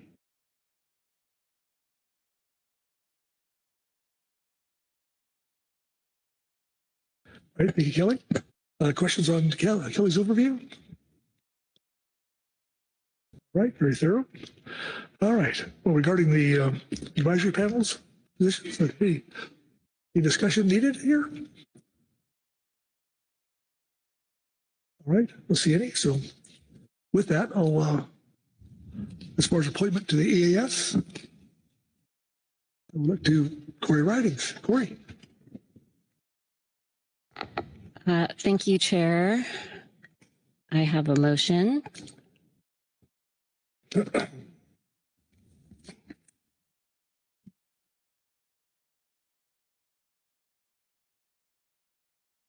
I move the Council make the following appointments to the Ecosystem Advisory Subpanel. Oregon at-large, Mr. Scott McMullen. At-large, Mr. Mark Allen Lovewell. All right. Thank you. Second, seconded by David Sones. Thank you. Please speak to your motion. Thank you, Chair. Both of these gentlemen have served on the ES before, have done an excellent job representing the interest of their communities and bringing thoughtful solutions to the Ecosystem Advisory Subpanel. So they are welcome and invited back, and we appreciate their service. Thank you, Corey. All right. Any discussion needed? Nope. All right. All those in favor signify by saying aye. Aye. Opposed, no. Abstentions? All right. Motion passes unanimously. Thank you, Corey. Okay, regarding the GAP, the Mattis. Thank you, Chair. I move the Council make the following appointments to the Groundfish Advisory Subpanel. At-large trawl fisheries, Mr. Chris Cooper. Oregon Charter Boat, Mr. Andy Martin. Additionally, I request the Executive Director re-advertise for the tribal seat. Very good. All right. Seconded by Butch Smith. Thank you, Butch. All right. Please speak your motion, Len. Appropriate. Thank you, Chair. Both Mr. Cooper and Mr. Martin have been involved in the GAP for a little while now. For one reason or another, they missed submitting their applications on time. They have both been active and engaged members of the GAP and would appreciate their continued participation. Thank you. Very good. Thank you. All right. All right. Okay. Call for the vote. All those in favor signify by saying aye. Aye. Opposed, no. Abstentions? Motion passes unanimously. Thank you. All right. Go to the HMS AS. Looking at Krista Svensson. Krista. Thank you, Mr. Chair.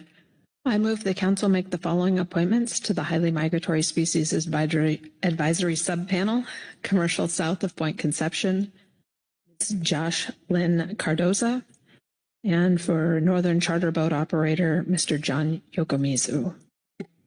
All right. Thank you. Seconded by Mark Relnick. Thank you, Mark. Please speak to your motion.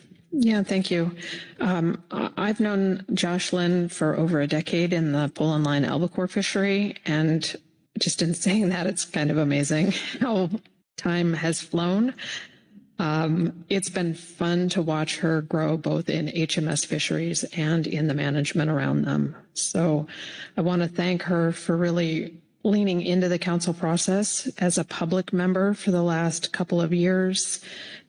She's shown up to U.S.-Canada treaty negotiations. She participated in the HMS Roadmap workshop last year. And I think that that's important because she comes from AFA, which is really strongly associated with North Pacific albacore, but she has the ability to really kind of help bridge that gap with other species. And I am just going to say to Josh Lynn, welcome to the team, and I'm really thankful that you're willing to work so hard on developing opportunities for U.S. fishermen. With regard to Mr. Yokomizu's appointment, I want to thank him for serving for the last 3 years on the HMSAS.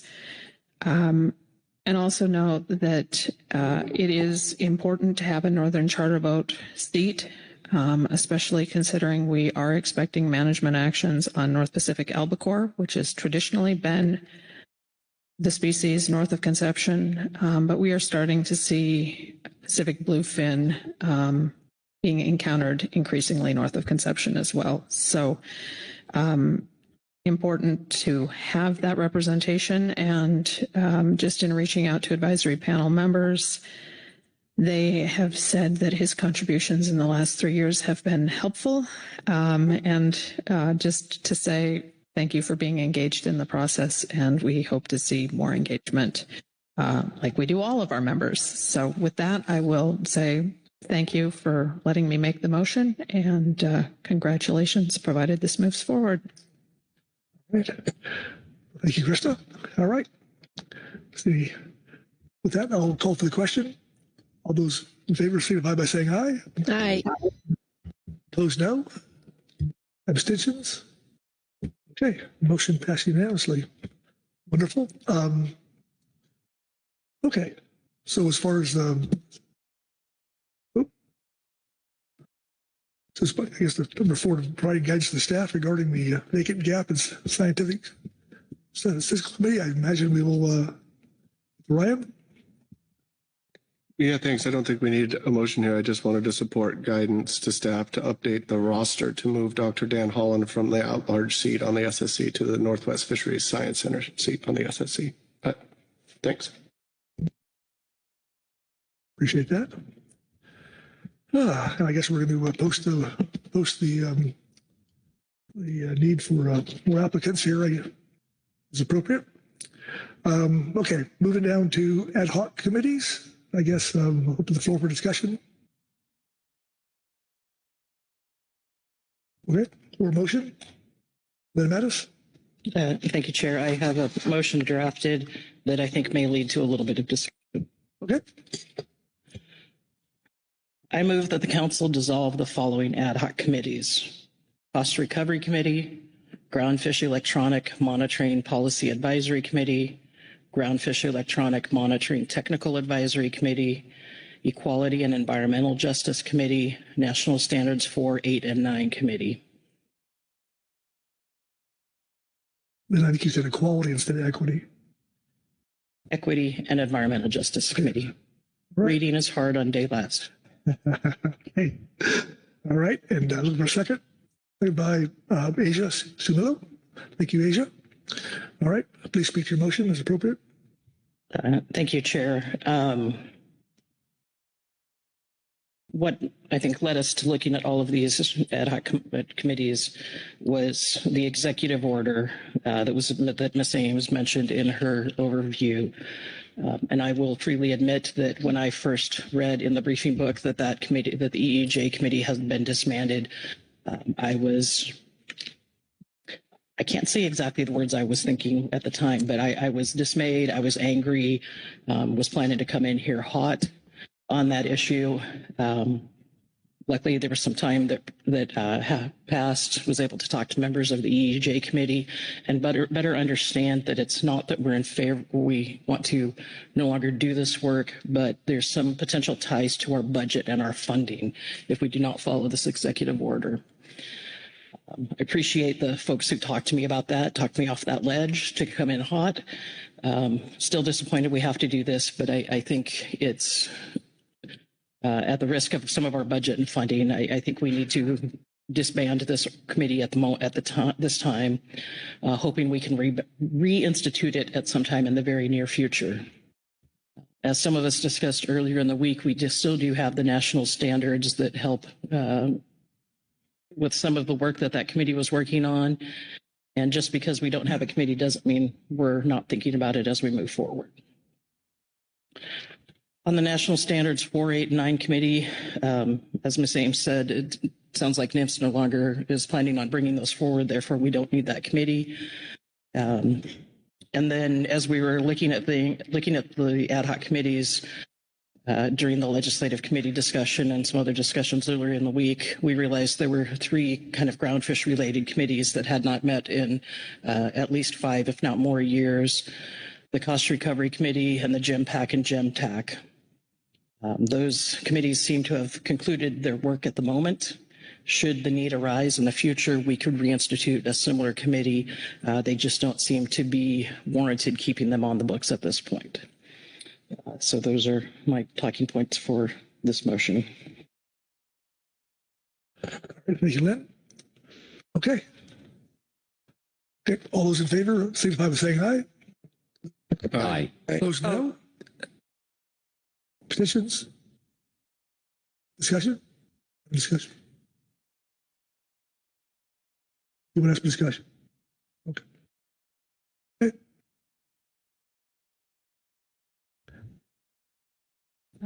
I need to have a hand raised before I can have discussion. Okay. Krista. Yeah, thank you. I would appreciate the opportunity to have a little discussion on this topic. I am one of the people that asked to have this committee initially. To say that I was dismayed in terms of how this was outlined as a must was a bit of an understatement based upon the work that we have really set out in the EEJ committee.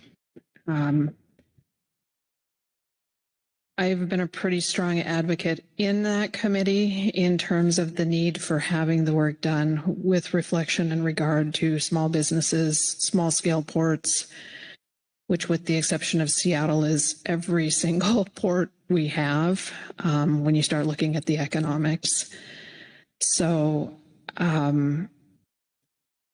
it is unfortunate that we have this tied to funding. I think it is just worth reflecting for a minute on the fact that we're having this conversation and willing to make these changes because of budget and funding, and what kind of position that may put us in the future because we didn't have a more robust conversation today, which is one of the reasons I wanted to say something other than just make a motion and move on. We've had a number of executive orders.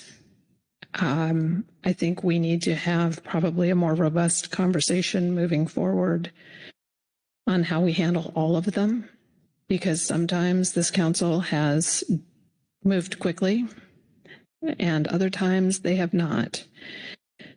And if it is funding related only, then maybe we need to look at ourselves in addition to looking at what the organization or the committee does. I am really appreciative of the work that has been done in and around the topic. Like I say, reaching out to small scale ports, fishermen that are from all walks of life, charter, recreational, commercial, helping them become more engaged in a public process, I think is critical. And I think even things like our ability to have people call in and publicly testify, which is an EEJ topic, really helps level the playing field and helps keep costs down for people who were having to travel hundreds, and in some cases more than hundreds of miles to testify for approximately 5 minutes of their time, plus hotel and all of the other components around that. So I do continue to think that the work is important. I do also think that sometimes we need to have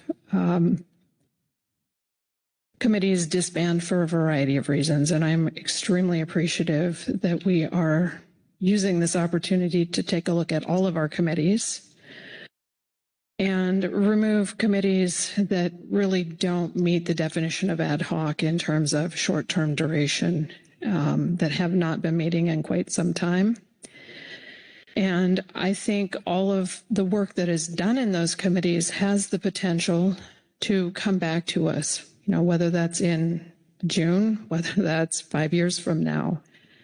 But the ability to set up a committee based upon what the current needs of the council is, I think is important, rather than trying to change what the directive of a committee that has not been meeting in a number of years was to meet the current needs. So I am really supportive of taking a look at everything. I'm appreciative of the council's willingness to take a look at everything and think about what our needs will be, whether they're financial or not moving forward. Thank you. Thank you, Krista. Anybody else? Corey Ridings. Thanks, Mr. Chair. Regarding the EEJ committee, I'll just, second and thank my colleagues who have already spoken about this. I feel very similarly. This one is incredibly hard because I continue to think that the work that the committee was doing and would have moved forward to do and the charge of that committee just remains incredibly important for the work that this council is doing. And throughout this meeting, we've heard a lot about hearing about conditions that are on the water and the importance of bringing that into our management decisions. And that's a huge part of what EEJ is. We heard yesterday, maybe it was the day before, but it was from Mr. Steve Godin, who came to us and showed us some things he was working on. And it was this great sheet to get more data that was coming from the folks he worked with who were on the water, trying to develop that, thinking about how that could be useful. And it was an example of citizen or civic science. And a lot of the theory and thinking of citizen science was developed within the environmental justice movement about responding to when, as a person, your government is not meeting your needs or caring for your needs and providing the data and information that you need as a community, you start the process and do it yourself. And so I was reminded of EEJ when he was speaking to us. I think EEJ is just, it's so many things that we're doing already. It's already in a lot of what we do, and we're going to continue to do it. Ultimately, it's about how we include and care for people, and especially those people who aren't in the room. So continuing to think about that as we move forward is the responsibility of the entire council and everyone who participates in the council process. How we include those voices, especially those who have been historically muffled, is really important. And we lean on our advisors and ourselves to continue to question who those folks are and how we can bring them in. And we don't need a committee to do that. I think I'm going to stop there and just thank the council for doing this work and just reiterate, we understand the potential for funding issues around this, and we're doing this today for the overall benefit of the council. So, thanks. Thank you, Corey. Okay. Anyone else? All right.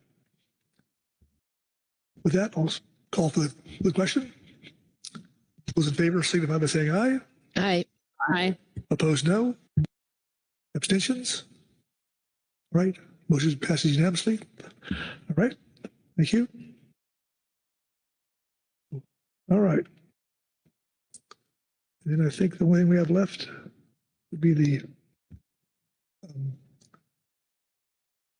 Director Burton. Yeah, thank you, Mr. Chairman. You'll recall our conversation, I think that was yesterday, but I don't recall. All the days are starting to bleed together in my mind. But we did spend some time recently discussing the prospect of an executive committee. And so yesterday evening, drafted up a draft charge. Looking at this again now with fresh eyes, I admit it is a tad clunky, but did indicate that I would bring that back to you for consideration as you contemplate whether to establish an executive committee.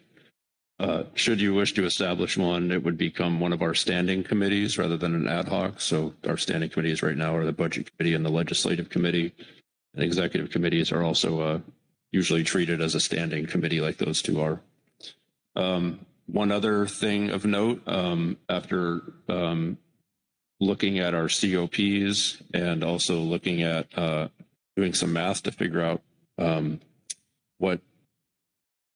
what it takes to have a quorum, I believe, and I believe the Vice Chairman here next to me believe that we have room to expand our Budget Committee if you want to follow that route and have the Budget Committee also be an executive committee.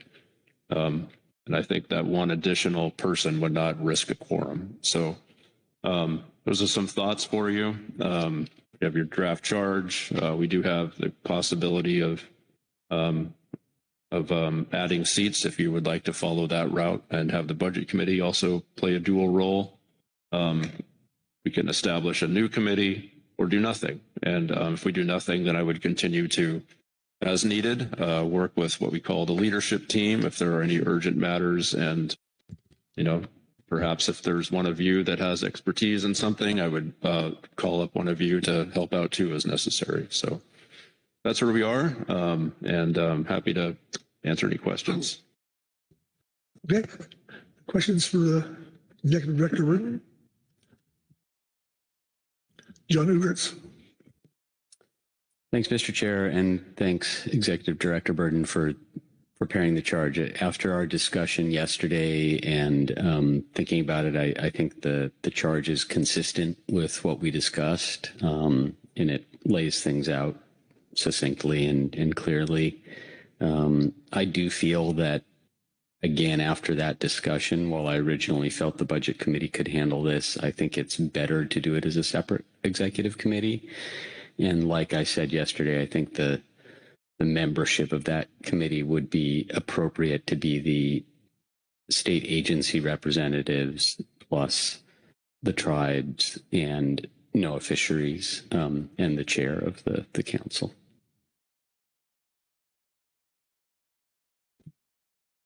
Okay. Mark Grolnick. Thank you, Chair Pettinger. I think I agree with Mr. Ugertz. One question I have about the draft charge mentions to this executive committee to facilitate decision making between full council meetings. And one thing we discussed yesterday, I believe, was the possibility of convening a closed session. Obviously, that's going to depend upon the exigency of the situation. If it has to be done, if a response or a decision is needed within a few days, obviously that's not feasible. And sometimes maybe there's plenty of time to handle it at a scheduled council meeting, but there's an in-between period where it is conceivable to convene a closed session for the full council to consider that. So I want to make sure that that is included in this draft charge. Executive Director Burton. Yes, thank you, Mr. Grelnick, for pointing that out. I would view a closed, well, I'll call it an emergency closed session of the council as being a council meeting. And so that if we view it that way, then this text should cover your concern. Thank you, Mark. Mattis. Thank you, Chair. I'm kind of in line with Mr. Uritz on the thinking of this. Just one consideration with the state agency position. I know we will probably all try to have a primary person, so there's some consistency, but hopefully there would be some leeway for whoever's available from the state agency. If it's a short notice meeting and it's during the middle of the legislative session, that could change who is available. Just hoping that a little leeway in case there's other duties being called on at our regular jobs.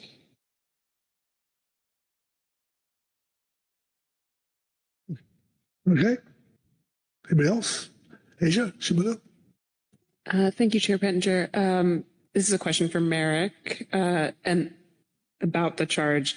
I guess is the intent then with everything that everyone's mentioned about closed sessions as well, that if we were starting to bump up towards a council meeting and it was something that could be resolved at that meeting, that any things that would come up that would normally be under the charge of the executive committee would then come up in closed session or one of the committees that's associated with the council instead? Or what's your intention there? Director Burton? Yeah, thank you. The intention here is that we should use the full council whenever possible to make major decisions. If there's some reason why waiting for a normal council meeting that's regularly scheduled, if that won't work, then I think the second tiering is, can we and should we convene a emergency closed session of the council? And if that doesn't work, then we have the executive committee. Okay.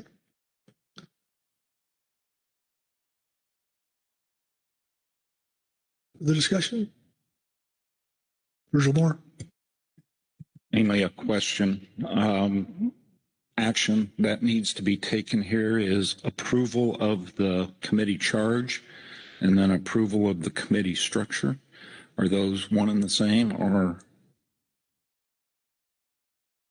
Burton? Yeah, thank you. I apologize for not outlining the steps here, but there would be 3 parts to a motion. One would be to establish a committee, the executive committee. The second one would be to outline the membership structure. The third decision would be to adopt the charge for that committee. Okay. And I do. Corey Niles. Thanks, Mr. Chair. I was just going to ask whether there's going to be a motion for this, but Virgil handled it, so I didn't put my hand down until the motions. I'm sorry, Corey, but I couldn't get that. Sorry, can you hear me okay? Better there. Okay, sorry about that. I would say I had some thoughts, but I will wait for the motion. Speaking to the motion, thank you. You said you have a motion. Okay. No, I was hoping Virgil was going to make the motion or someone else, and I was going to wait to speak to my thoughts. Okay. All right. I'll take a shot at it and see based on what Executive Director Burden told us. So I would move that we establish an executive committee, that we adopt the Oh, okay. I have to make it bigger. I move we establish an executive committee. We adopt the draft charge language as the committee charge.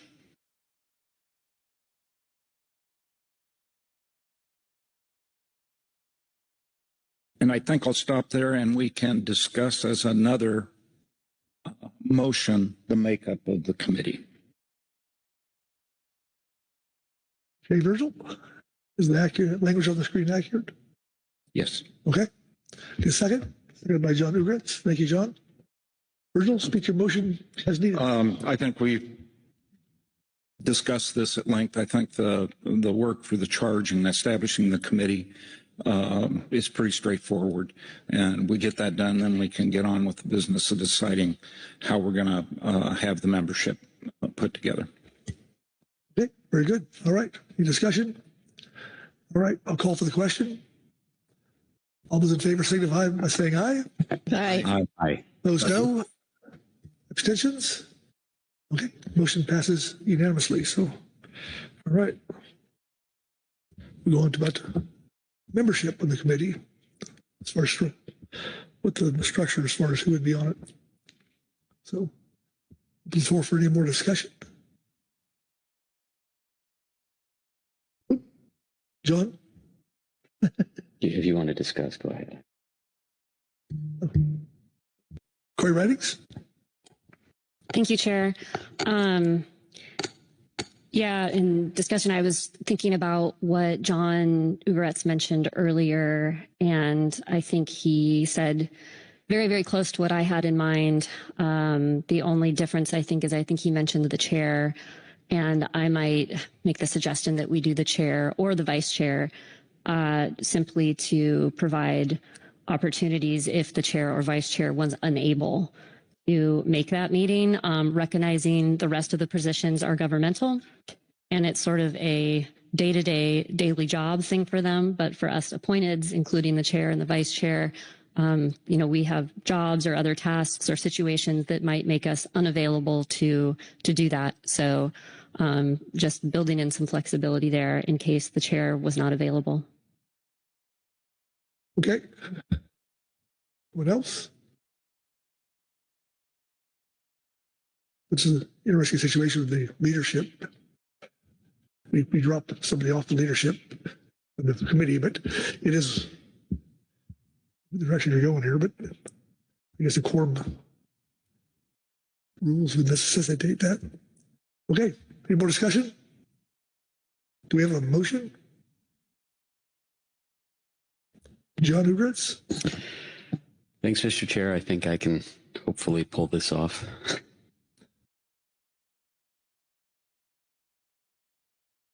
I move that the membership of the executive committee include the following: one member from each of the 4 state agencies, 1 member from the tribes, 1 member from NOAA Fisheries, and the chair or vice chair of the council.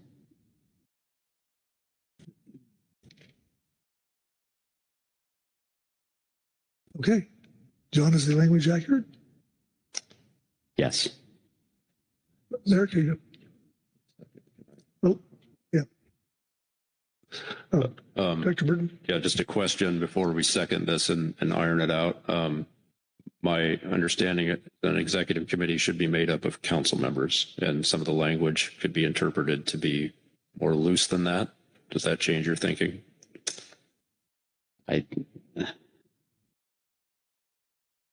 It does not reflect what I said, so I'm going to change what I said. Okay. After the word following and before the colon. Council members.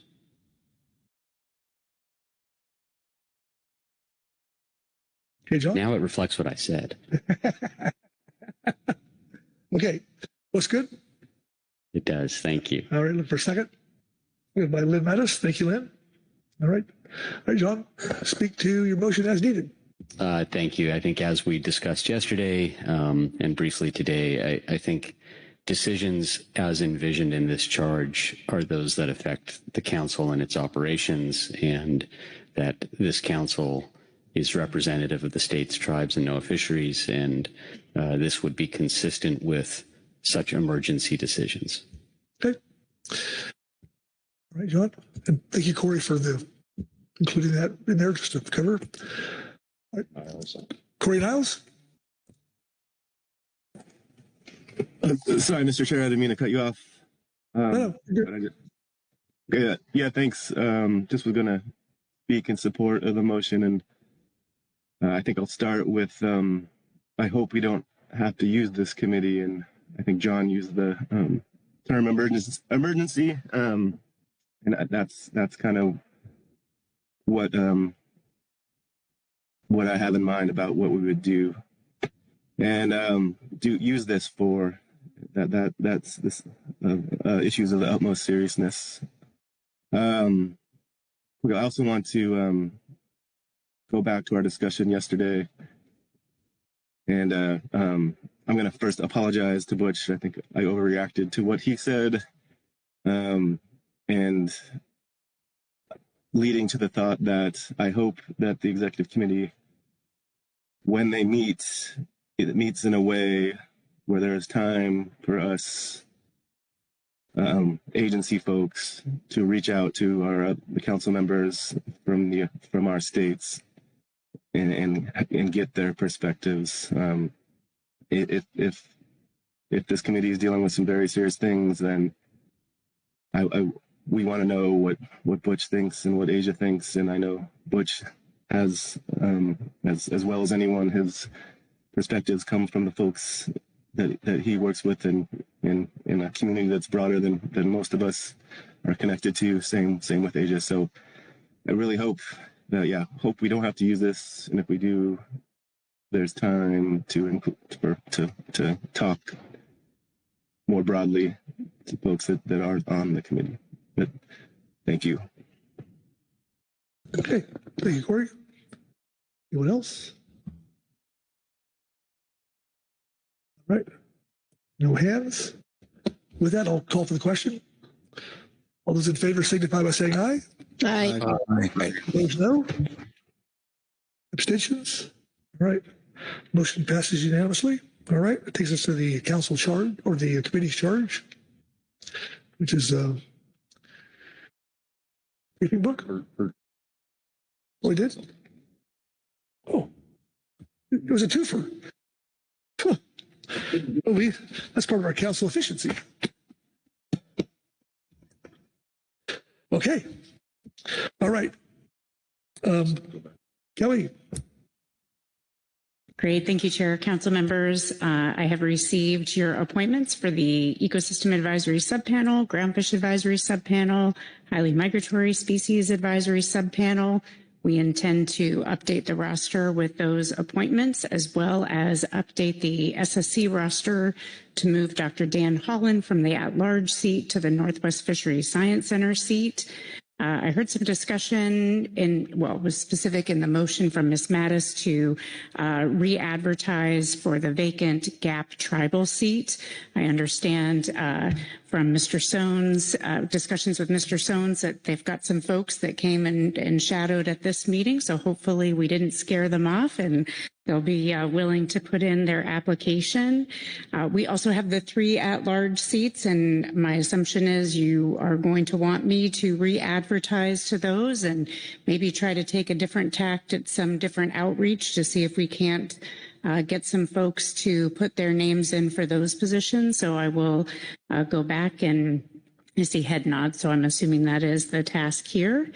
We had a good motion to remove the ad hoc committees that had either accomplished their charge or their work was no longer needed. So we will update the roster accordingly. And then we also have a new standing committee, the executive committee, as you just moved here. So we will work to update our roster, and those materials will be available for you in the April briefing book. Thank you. Okay.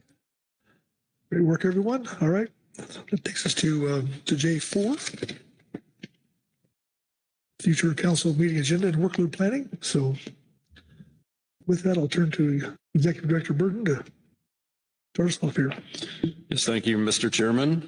This is agenda item J4, which is future council meeting agenda and workload planning. This agenda item is intended to refine general planning for future Pacific Fishery Management Council meetings. Focuses on finalizing the proposed agendas for the April and June 2025 council meetings, which are in San Jose, California and Roanoke Park, California, respectively. Several attachments to refer to you, and these have been updated. The first one is supplemental attachment 5, which is the latest year-at-a-glance summary that Kelly and I will often update as we go through our meeting. The next one I would refer to you as Supplemental Attachment 6 is an updated April quick reference agenda. And then the third one is Supplemental Attachment 7, which is an updated agenda. Let's see, in addition to those attachments, you do have several committee reports from the HMSAS, the Scientific and Statistical Committee, the Groundfish Management Team, the Groundfish Advisory Subpanel, the Salmon Technical Team, the Ecosystem Advisory Subpanel, Ecosystem Work Group, and I would also make note of a Northwest Indian Fisheries Commission statement that has been placed into your briefing book that outlines some thinking about how we manage our April meetings in particular.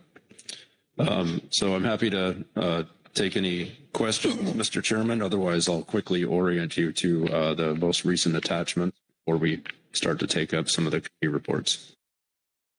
Okay, questions for Executive Director Burden? Oh, an overview? All right, I think you're good. Okay, just as a way of orientation here, we'll start off by orienting you to Supplemental Attachment 5. So along the left-hand column, this is our April meeting. When we get this close to April, there's very little change that typically occurs. I would note that we have struck the flexible and adaptive management project update on the ecosystem side. And what you'll see now is down below, there's the cross FMP section, and essentially that work has migrated into cross FMP. And this is a pattern that we'll go through as we go from ecosystem concepts down into management. We'll take stepwise down into eventually into the FMPs that the work applies to. So this is one step in that direction as we start to hone in on what this work could look like. And we expect to have some reporting back to you in April. In June, what you'll see is the major changes there. We are shifting our salmon work, proposing to shift the salmon work to September. The reality here, and you'll see this in some of the committee statements, is just workload is, especially on salmon right now, there's a lot, and I think we need to be mindful of that. The timing to turn around briefing book materials between the April meeting and June is really not that long. So getting all of that work done between April and June, I start to worry quite a bit about some of our salmon. So we have proposed to move that off to September. The other major change you'll see is we do still have a marine planning committee, but we are proposing to not have the regular check-ins four times a year that we have been having, and instead place the Marine Planning Committee agenda items on the council agenda as necessary, rather than as a standing report. Moving off into September, you do see a few things I'll make note of. Let's see what's new here. We have struck the decision-making for stronger communities project under ecosystem, and instead we have a more general FEP project update. That decision-making for stronger communities is contained in the April cross FMP projects, where you see two. There's one on socioeconomics and one on adaptive management. So that one lives there. And then November, I don't recall any major changes in November. I think that's it for the year at a glance. Moving over to April, a few things to make note of, starting off the SSC on Wednesday. On Thursday, we have a shaded legislative committee. We talked briefly about that ages ago now in our legislative committee meeting. We have it shaded. Would appreciate some feedback from you all on whether we should go ahead and plan for that meeting. We do have a budget committee meeting scheduled because we do expect there to be some more budget information. Congress is supposed to pass a budget this week, and so hopefully we'll have more information about our budget at that time. And then let's see, moving along through the week. Anything that I want to flag for you? I guess the only other major thing is if we. Nope, I think I've covered that all on the year at a glance. So I'll take you over to June. June is there's a lot of uncertainty around us right now, and so that is reflected by some of the changes that you see in the June meeting. Starting off with Wednesday, we have the Groundfish Subcommittee of the SSC meeting on Wednesday. We are proposing to move our HMS groups online. Would appreciate your feedback there, and that's in response to smaller number of HMS items, and we don't see the need for the iteration with those two committees over those items. Would appreciate your feedback on that. Let me see what else. Moving through Friday, the Drift Gillnet Bycatch performance report. We made note that we'll have that as an informational report rather than as an agenda item. That Saturday, the Endangered Species Work Group report. We've struck that. That's due to what we see as really no longer a need for that work group between Council and NIFS, and that stems from the BIOP that was recently published a couple of days ago that changes the need for that group, and Mr. Wolf can speak to that more eloquently than I can. Let's see, and then as we move through, once again, moving salmon items off into September, so you see that struck from the June meeting. Let's see. I believe that's all I have for you. Assuming we do move salmon off, that would allow us to potentially strike a day off of the June meeting. So I'll make note of that too. Anyway, I think that's my overview, Mr. Chairman. Happy to take further questions. Otherwise, I would recommend we take advisory body reports. All right. Questions on that overview? Lynn Mattis. Thank you, Chair. And I apologize if this was mentioned. The brain cells that are left aren't the brightest and the best. But on the April agenda under Cross FMP, Socioeconomic Framework Work Plan and Update and Adaptive Management Work Plan and Update, can I get the elevator speech what those are? I'm just not recalling right now. Certainly, I appreciate the question. The titles for these have changed a bit. The first time you saw them was part of our IRA proposal development process. And so as these projects come into greater focus, we're trying to make sure the name more accurately reflects where that work is going. And so C3 maps onto, I think it was proposal number 2 in the IRA grant process, which envisioned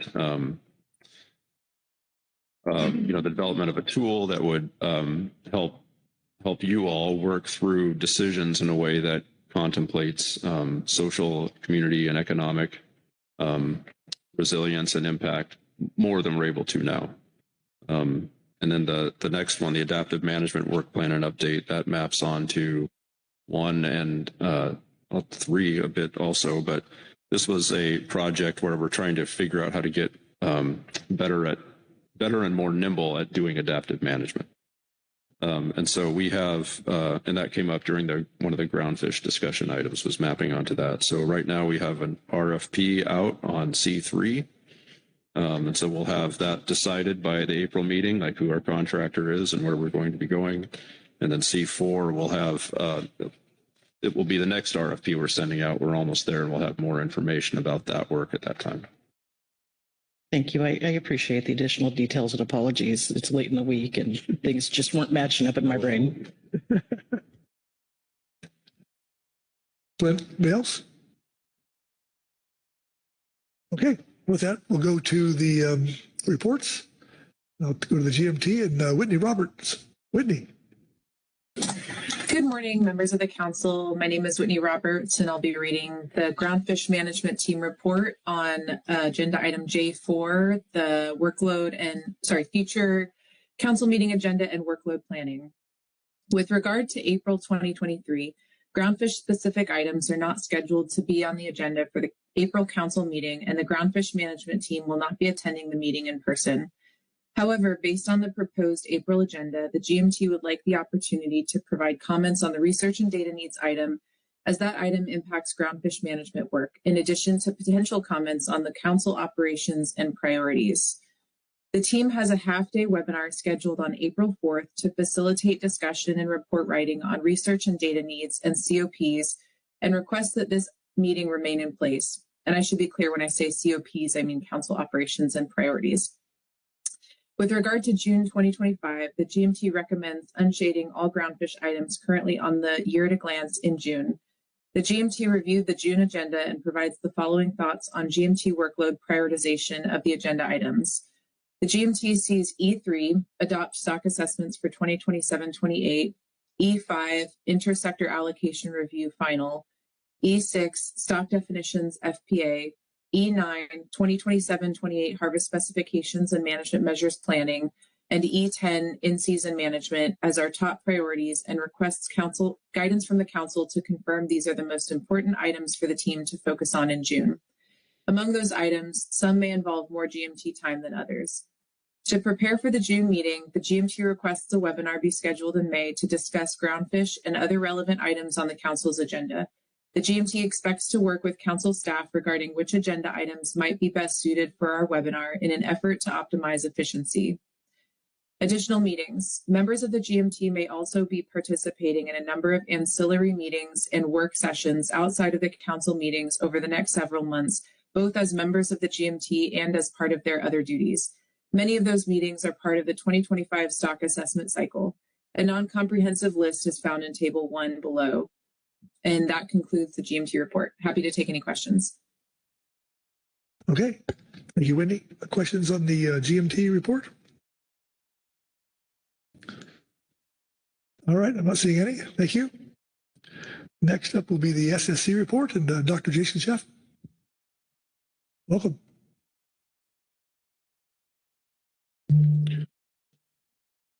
Thank you, Mr. Chair Pettinger. I am Jason Schaffler, and I will be reading agenda item J4A, Supplemental SSC Report 1, Scientific and Statistical Committee Report on Future Council Meeting Agenda and Workload Planning. The Scientific and Statistical Committee discussed workload planning and has the following updates to its November 2024 statement under this agenda item. The Groundfish Pre-Assessment Data Workshop 3 for rough-eye black spot rockfish and sablefish is scheduled for March 18th, 2025. The SSC anticipates conducting its April 2025 meeting remotely and anticipates meeting on Wednesday, April 9th and Thursday, April 10th. The Stock Assessment Review Panel 1 will cover yellowtail rockfish north of 4010 North Latitude benchmark assessment on May 19th through 23rd, 2025 in Seattle, Washington. The schedule will be for a full day on Monday and half days thereafter. The star panel will be John Budrick as the chair, one Center for Independent Experts reviewer, Tommy Moore, and one additional reviewer with knowledge of West Coast groundfish stock assessments has been requested. Representatives from the Groundfish Management Team and Groundfish Advisory Subpanel are requested.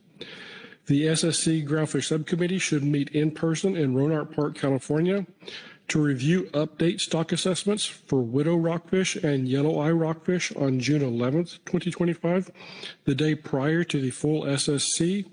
At the June 2025 council meeting, representatives from the GMT and GAP are requested. The SSC notes that Salmon Council Operating Procedure 15 edits are shaded on the June 2025 year at a glance and could be completed should the council request. Star Panel 2 will cover benchmark assessments for chili pepper rockfish and California quillback rockfish on June 23rd through 27th, 2025 in Santa Cruz, California. The star panel will be Cheryl Barnes as chair, 2 CIE reviewers, 1 additional reviewer with knowledge of West Coast groundfish assessments has been requested. Representatives from the GMT and GAP are requested as well.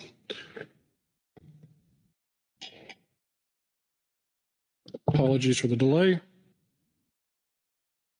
Okay. Star Panel 3 will cover rough-eye black spot rockfish, and sablefish on July 14th through 18th, 2025 in Seattle, Washington. The star panel will be John Field as chair, 2 CIE reviewers, and Chris Free. Representatives from the GMT and GAP are requested.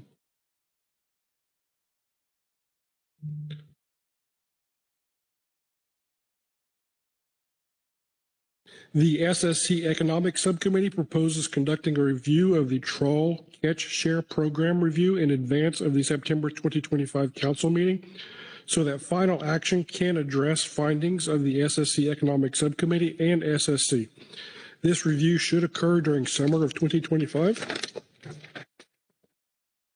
The SSC Groundfish Subcommittee should meet to review stock assessments, catch-only projections, rebuilding analyses if needed, and to prepare harvest specifications before the September 2025 council meeting. The SSC suggests a 1.5 or 2-day virtual meeting on August 12th through 13th, 2025. If further review and discussion of groundfish stock assessments not recommended by star panels and rebuilding analyses if needed is warranted, the SSC Groundfish Subcommittee meeting is anticipated during the week of September 29th through October 3rd, 2025.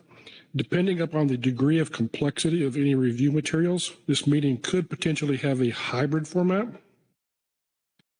The SSC proposes the SSC Salmon Subcommittee hold a salmon methodology review with participation from the salmon technical team and any other appropriate advisory bodies or subcommittees in the first week of October 2025, pending proposal and selection of final topics and completion of materials at a time and place to be determined.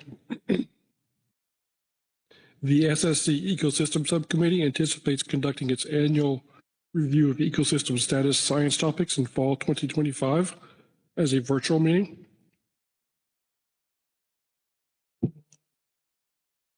Pending proposals by the California Current Integrated Ecosystem Assessment Team in March 2025. Pardon me. The SSC proposes for the Coastal Pelagic Species Subcommittee to conduct a review of the new Southwest Fisheries Science Center, Northwest Fisheries Science Center integrated survey in early 2026 to identify any issues or additional analyses to be conducted prior to use of results from the survey and CPS stock assessments.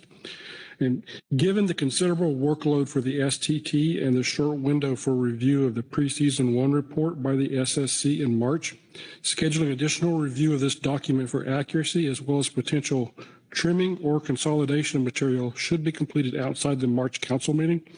For example, the SSC or SSC Salmon Subcommittee could give a comprehensive review of the preseason report 1 sometime between April and November. And both the SSC or SSC Salmon Subcommittee and STT might jointly or separately review what material could be removed to ease the workload while still delivering necessary information.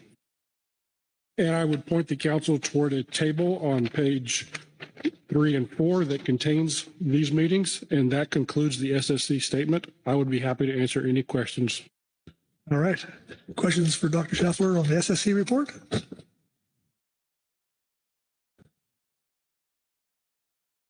Corey Niles? Thanks, Mr. Chair. Thanks, Jason.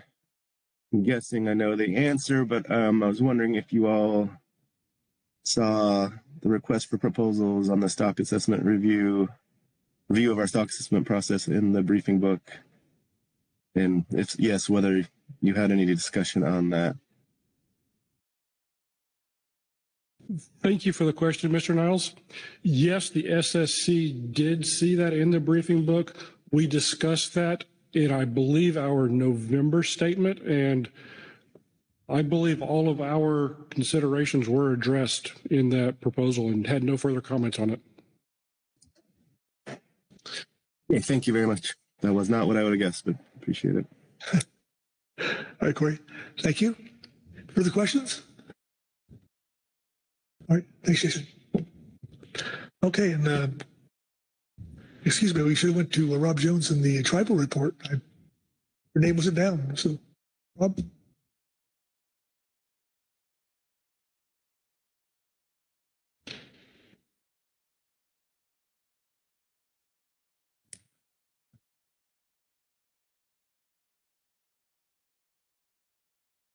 Thank you, Mr. Chair, members of the council. I'll be reading from agenda item J4, supplemental tribal report. This is Northwest Indian Fisheries statement on April PFMC meetings. We understand that budgetary constraints mean the council must engage in cost-cutting measures. One of those measures has been a reduction in the number of days the council is in session. Tribes were particularly alarmed in November to see that the April council meeting was proposed to be shortened from the usual length of about 5.5 days to slightly less than 4 days. It may not seem like a large reduction, but it has potentially severe negative consequences. The April PFMC meeting is unique in that it involves the multi-jurisdictional process of finalizing salmon preseason negotiations. While the PFMC meeting itself is primarily concerned with developing recommendations to NOAA fisheries for salmon fisheries in federal waters, there are co-manager fisheries in adjacent terminal and inland areas that are impacted by those decisions and vice versa. If the April PFMC meeting is shortened too much, it could result in a situation where ocean fisheries are finalized according to the council schedule, while there is still much to be negotiated for inland and in-river fisheries. That has the potential to shift the burden of conservation towards terminal areas in violation of case law such as Ho v. Baldridge and/or United States versus Washington. In those cases, the courts found that sufficient fish must be returned to each tribe's UNA to ensure they get their fair treaty reserve share. Similarly, the power of the state or federal governments to regulate a tribal fishery may only be done in order to preserve a particular run, and only after all other regulatory means have been exhausted. There are conservation requirements for listed Puget Sound Chinook or other stocks of conservation concern that are impacted by ocean fisheries, and different stocks may be drivers in any given season. Those driver stocks are the most limiting stocks within the mix of stocks and fisheries under consideration each year. Managers must negotiate who gets what fair share of these limited impacts to the driver stocks, as well as the associated access to healthy stocks. Those negotiations take place in an iterative fashion. Pre-terminal quotas and terminal quotas are negotiated and refined together. Likewise, Puget Sound stocks are impacted by both ocean and Puget Sound fisheries, so those impacts must be considered together. As ocean quotas are refined by season and area, Puget Sound and in-river quotas and seasons are refined. The result is that each model run done in the evening, generally by the salmon technical team, is not just the result of guidance provided by council members to shape ocean fisheries. That guidance includes changes responsive to shaping impacts to terminal and/or Puget Sound fisheries as well. In other words, the negotiations of fisheries impacts and the sharing of the burden of conservation are being negotiated between each iteration of modeling, and that includes additional exploratory model runs in addition to the official runs presented to the council. A reduction of just a day may not seem like much. However, going from 5.5 days to 4 or even 4.5 days means that there are fewer opportunities for iterations of modeling and further negotiations. Much of the modeling work happens in the evening after council business for the day is complete, so a reduction to 4 days means 2 fewer nights to model proposed changes. In summary, the April PFMC meeting is unique in that not only must the council deliberate and make recommendations to NOAA fisheries for ocean fisheries, but those recommendations must be made in coordination with associated inland and terminal treaty tribal and state fisheries. Sufficient time is needed for managers to agree negotiated across the landscape result in a fair sharing of both the opportunities of access to healthy stocks as well as the burden of conservation for limiting stocks.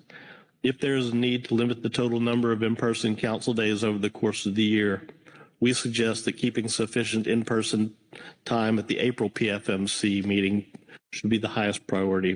With that, Mr. Chairman, I'm happy to take questions. Thank you, Rob. Questions for Rob on the tribal report? Vice Chair Asmer. Thank you, Mr. Chair. Thanks, Rob, for that. Trying to piece all of this together, it talks about the time, the amount of days required. And I guess from my perspective, I'm trying to think how the council process can accommodate all of those days. And right now, we put all the negotiations in the meeting days that the council has. Has there been consideration of flexibility in some of those meetings and negotiations and things taking place ahead of, and right now I'm just thinking about the April meeting. We come out of here with a set of recommendations. There's further analysis, but is there a way to have some of that occur prior to the council meeting? So because of budget constraints, the council had to go to a 4-day or just workload. We have the ability to go to a 4-day meeting. Is there a way to have that additional work occur before the council meetings, and something the council can do to accommodate that? Thank you, Chairman, Vice Chair Hassmer. Yes, that is a consideration, and the tribes and the state co-managers do meet between the March and April meetings and what are called North of Falcon meetings. So we have North of Falcon 1 and North of Falcon 2. However, there are constraints on how far we can go in the negotiations there because the council meetings are a public process, and the state's required by law to take the input of their constituents as they're refined down to a single option in the April meeting. We don't have the luxury of knowing what that single option is prior to getting to the April meetings. That kicks off kind of a new step in the process that can't be front loaded. Thank you. All right, thanks, Pete. Bush Smith. Yeah, thank you, Mr. Jones, for your testimony, and this was certainly discussed at our budget problems. But what we didn't know, adding to the layer of uncertainty, was the NOAA piece, which doesn't make it any better or quicker. But if you haven't lived intimately through the North of Falcon process, it is an orchestra, and it can only be pushed so fast, and that's the issue. And I admire. I mean, when you're putting 26 different countries in a room, and then you're coming out to another government, and you gotta, it's an orchestra, and without one trombone or trumpet in that orchestra, it just sounds horrible. And I truly appreciate, and I thought at some point in time this would come up again, and I don't have any solutions right here and now, but it's something that we need to be thinking about, and in lieu of how long we're going to be missing out on our NOAA partners, they're the overseers, and help that go along as important as anyone else. So yeah, it's I don't know what to say, except maybe we need to relook at some point in time, but know that process is awesome, and it needs as much time, because if it's not taken out to its fullest and all worked out, then it starts to affect big snowball. It starts to affect other things, and we saw that effect in 2016, I believe, when the process couldn't be completed here at the council for other reasons than the days. But it just, anyway, I don't know how to stress enough. It's an amazing process that has to take its time to be completed. And it's not a matter of, well, you can do your work. Just learn to do your work quicker. I don't think this is that kind of job. By witnessing it over a lot of years. So anyway, thank you, and thank you, Mr. Jones. Thank you for reminding me of my first North of Falcon, Butch. Executive Director Burton. Yes, thank you, Rob, for coming. Thank you for your letter.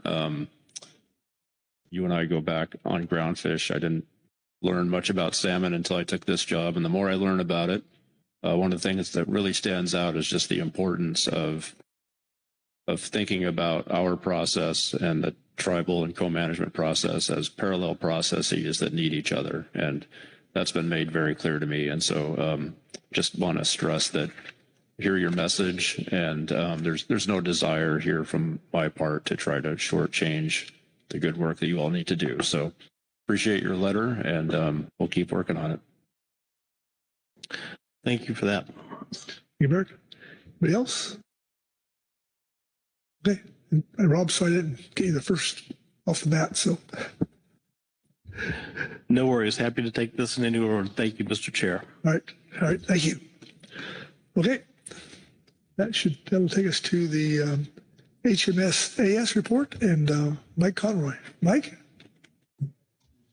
Good morning, Mr. Chair. Mike Conroy on behalf of the HMS-AS, and I will be kind of reading our report on future workload planning. The HMS-AS reviewed the quick reference proposed agenda for June of 2025, and that was J4 Attachment 3, which I will note has been updated by Supplemental Attachment 7. We are concerned that if our meetings begin the day before HMS items are on the floor, there will not be enough time to discuss the issues and develop supplemental reports. To alleviate this situation, the AS recommended moving some of the HMS items later in the meeting and allowing the HMS advisory bodies to arrive a day earlier than is currently shown. I will note that the elimination of the DGN bycatch performance report agenda item may alleviate the need to spread the items over 2 days, but not the need to allow for 2 days of meeting prior to HMS items being heard on the floor. Additionally, it may prove beneficial for the AS to meet virtually after publication of the June briefing book. This will allow us to more fully discuss the items given the critical nature of the issues, the time that they warrant. The AS experienced some significant turnover when AB appointments were made. Providing an additional day for our in-person meeting will allow AS members to engage with one another in a more relaxed atmosphere as opposed to being rushed. The AS also received an update on an active MPA petition that is part of the CDFW adaptive management process, which would allow limited take of HMS inside of 3 Northern Channel Islands marine protected areas that currently allowed no take and that overlap significantly with federal waters. The AS believes this petition coincides with the goals and objectives of the roadmap, and the AS recommends holding discussions on this at a future council meeting where council input could be provided, and or ask the council to request possible additional insight from the management team. And that concludes our report. Thank you. I'll take any questions. Thanks, Mike. Questions on the HMS-AS report? Lynn Mattis? Oh. John Ugritz. Thanks, Mr. Chair. Thanks, Mr. Conroy, for the report. Regarding your last statement, did the HMS-AS read or listen to the CDFW report provided at the November meeting? And prior to drafting your comments here, did you consider the timeline and process discussed in that report? Through the chair, thanks, John, for that question. I know I didn't, and it wasn't brought up at all during our meeting. So no, we didn't have a chance to discuss the timeline. John? Yeah, if I may, Mr. Chair, and thanks, Mike. As I'm sure you understand, the department intends to engage the council and if and when it's necessary. And we really don't need the advisory subpanel to remind us of process that we've already laid out in writing. So I don't really see a need at this time to do something at the council about this. Okay, thanks, John. Somebody has a hand up here. Rebecca Lett.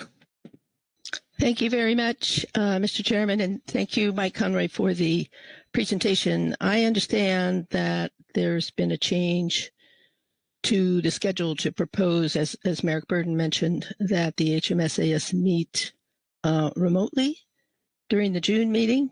And I would just like to add that in addition to all the important topics mentioned by Mr. Conroy in terms of fiscal factors, this is one of our smallest advisory bodies, and I think they're offering to meet one day in advance.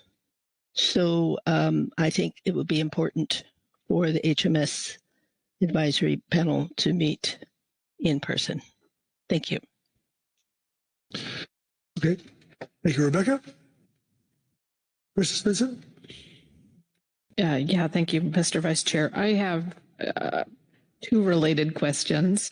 The first question is with regard to the issue that Dr. Lent just brought up in terms of meeting in person versus meeting online, and conversation that the advisory body may have had around that. And then related to that, I'll just ask both of them at the same time, if that's all right, would be, we are discussing removing the DGN agenda item off of the agenda. There's a request to split the HMS items into 2 days because of workload. And I'm just wondering if by reducing that topic, if that is still beneficial to have it be 2 days, or if you could accomplish everything in one. Yeah, through the chair, thank you, Krista, for that question. I'll answer your second one first. I think having that report on the DGN bycatch performance report as an informational item and not heard on the floor could make it so that we could do the four remaining HMS items in 1 day, noting that 2 of those items, in particular, the roadmap and international, are likely going to be very important, very detailed, very nuanced, and probably lengthier items. So, having said that, I'm given we have the enough meeting time prior to being on the floor, yeah, we could probably do that in 1 day. To your first question, yeah, the importance of us meeting in person, I think given the 2 items specifically that I just mentioned, the roadmap and international, we know, we know that international is going to be a heavy lift this year with the bluefin harvest strategy coming out of the results of the management strategy evaluation, potential management measures on albacore, things that are also potentially lining up data development workshop and outputs from that took place earlier this year, circle hooks. It's going to be important and quite a few items that could potentially have impact on HMS fisheries. So the ability for us to meet in person, engage with you in person, I think can't be overstated, the importance of that for the June meeting. And I hope that answered your first question. Thank you. Thank you, Krista. All right. Other questions for the HMS-AS? Krista? Yes, sorry. That actually kind of piqued my thought process on the meeting in person. You met online at this meeting. You mentioned in the report quite a number of new people.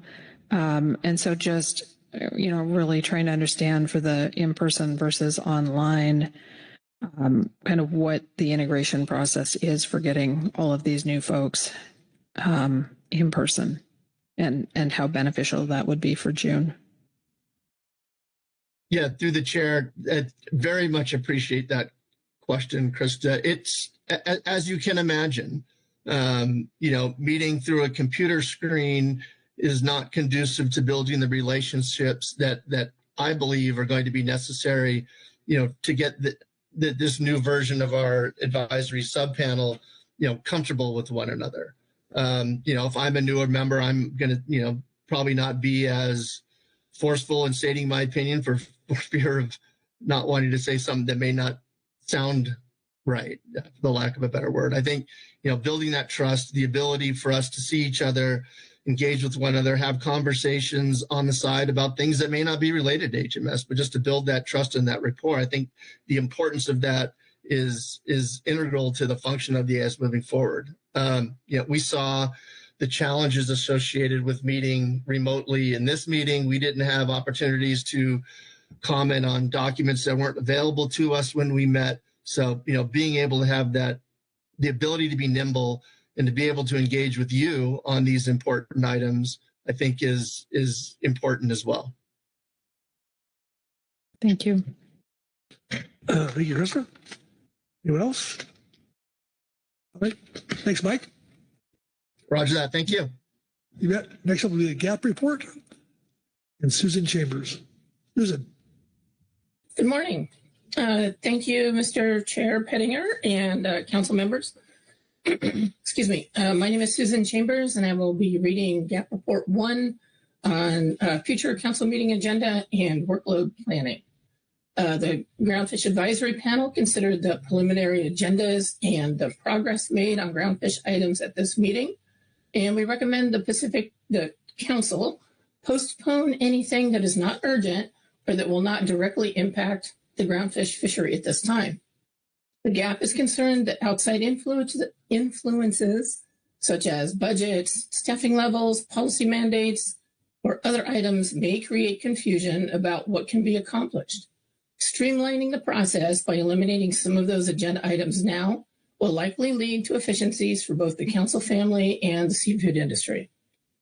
Referencing the preliminary year-at-a-glance summary, which I understand has now changed, the GAP recommends 1, scoping the prioritized items D1 through D4 from the H8 groundfish workload and new management measures as soon as possible. The GAP understands groundfish items are not scheduled for April, but the council's discussion of these priorities may fit well under the ecosystem April agenda item, flexible and adaptive management and project updates. However, we recognize that April is only weeks away, and therefore, if it's not possible for April, then we request scoping in June.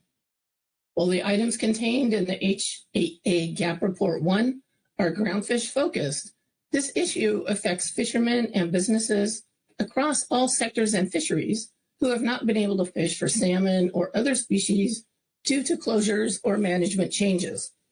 Therefore, these actions do affect participants in more than just the groundfish fishery. The GAP is prepared to assist and support this effort in any way possible. Number 2, the council remain nimble when considering future marine planning items.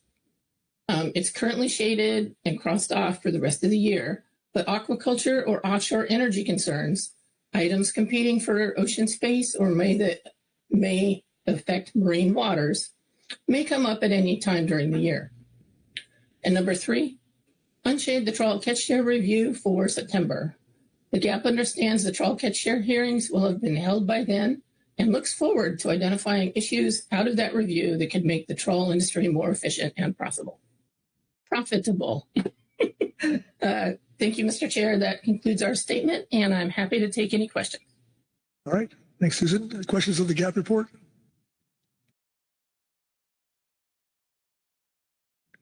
All right. I'm not seeing any. Oh, Krista Svensson. Yeah, thank you.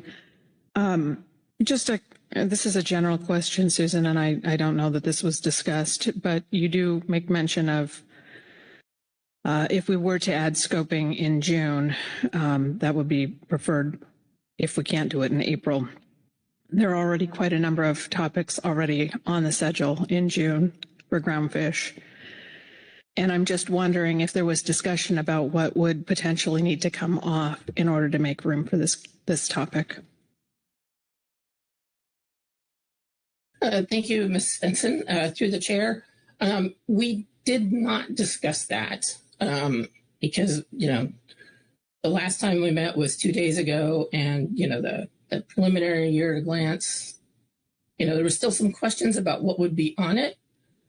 However, we do have a pre-April virtual meeting of the GAP, even though there's no groundfish items on the April agenda, and that might be an appropriate time to discuss things for the June agenda and what the GAP would see as the least valuable for June, or if you get my drift.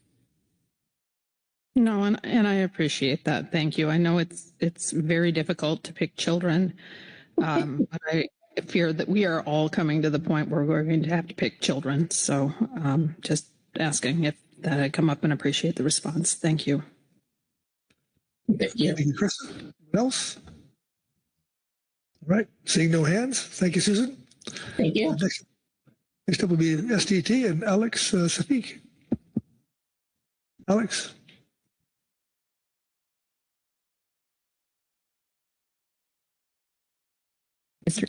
There we go. Good morning, Mr. Chair, members of council. For the record, my name is Alexandria Safik. I will be reading agenda item J4A, supplemental STT report 1.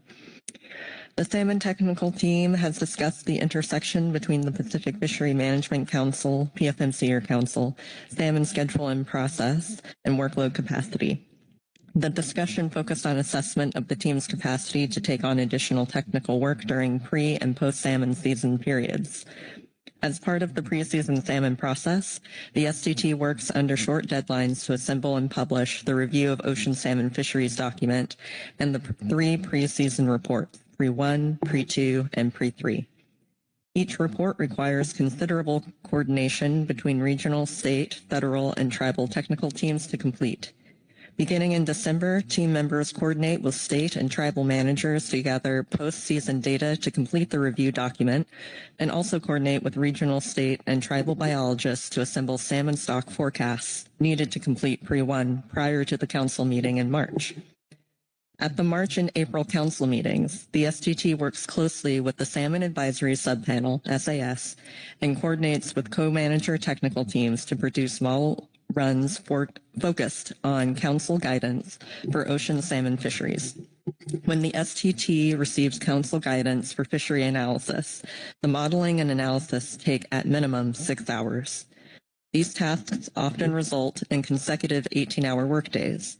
In addition, the Pre-2 and Pre-3 reports are primarily assembled at these council meetings and completed in the weeks following the meeting. In short, the STT does not have the capacity to take on additional work during the pre-season process. Because of the pace and workload, it is difficult to give proper attention to any salmon or other agenda items outside of the pre-season process and methodology review topics. The STT appreciates the council trying to limit the number of salmon items to just the pre-season salmon process and methodology review topics during March and April.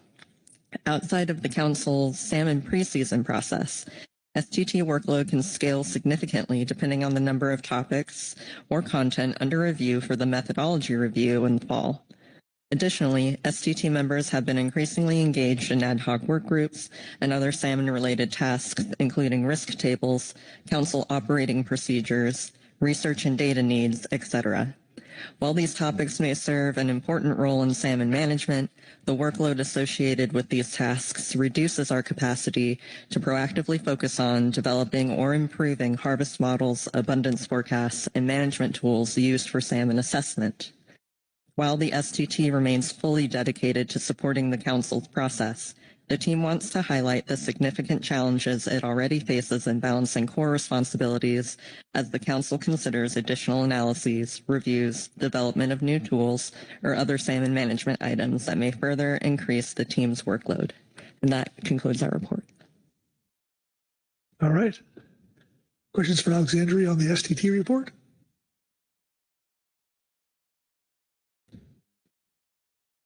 You're good to go. Thank you. Thank you. You bet. Okay. Next up is the EAS report and Teresa Labriola. Teresa, are you there? Good morning, Chair Pettinger. It's still morning. I'm Teresa Labriola, co-chair of the Ecosystem Advisory Panel, and I'll present our report on future council meeting agenda and workload planning. The EAS plans to have a virtual meeting prior to April to discuss cross-fishery management plan items, including research and data needs and workload planning for the upcoming council's June agenda. While the council is scheduled to discuss Initiative 4 risk tables for groundfish and perhaps salmon, as well as the highly migratory species roadmap in June, although I know schedules are changing, the EAS is also trying to balance providing timely and useful input on ecosystem-related topics with its workload and streamlining its meeting schedule whenever process. So we'll anticipate deciding whether to have or to request a pre-June virtual meeting once we have a better understanding of the scope of ecosystem-related topics scheduled for June. And as an aside, I see that, again, that schedule is changing here today. Ecosystem topics and therefore the EAS workload have historically been focused on March and September meetings, and cross FMP items that are ecosystem related now appear on most, if not all, of the council's agenda for the year. We really appreciate the council considering ecosystem topics through its multiple FMP management processes, which highlights the interconnected nature of ecosystem items. And we propose scheduling consideration of ecosystem-related topics at a subset of council meetings to allow timely, cohesive, and efficient input. Finally, the EAS reiterates our request for an in-person meeting for September 2025. As noted by many advisory bodies, we favor an in-person meeting format for meetings with ecosystem-focused items on the agenda, as these topics are complex and our discussions benefit from having face-to-face exchange, which helps us reach an informed consensus and provide meaningful input. And looking at the year at a glance, in September, the council is scheduled to receive an update on FEP projects and receive an update on the salmon risk tables. We expect that the September meeting will be an opportunity to provide feedback on the likely substantive progress made on these projects, as well as the potential to interact with the other working groups working on these projects. So given the EAS's projected workload for September, we believe an in-person discussion would be more effective and efficient than a virtual meeting. Thank you. Okay, thank you, Teresa. Questions for Teresa on the EAS report?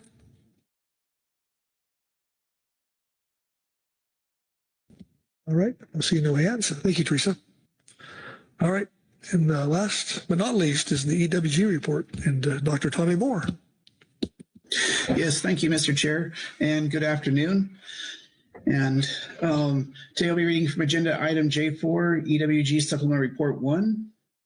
The EWG discussed the year at a glance calendar last week during our meeting, and noted that during the September 2024 council meeting, the council tasked the EWG with drafting a summary report describing the fisheries ecosystem plan, initiative 4 process, results, and anticipated next steps.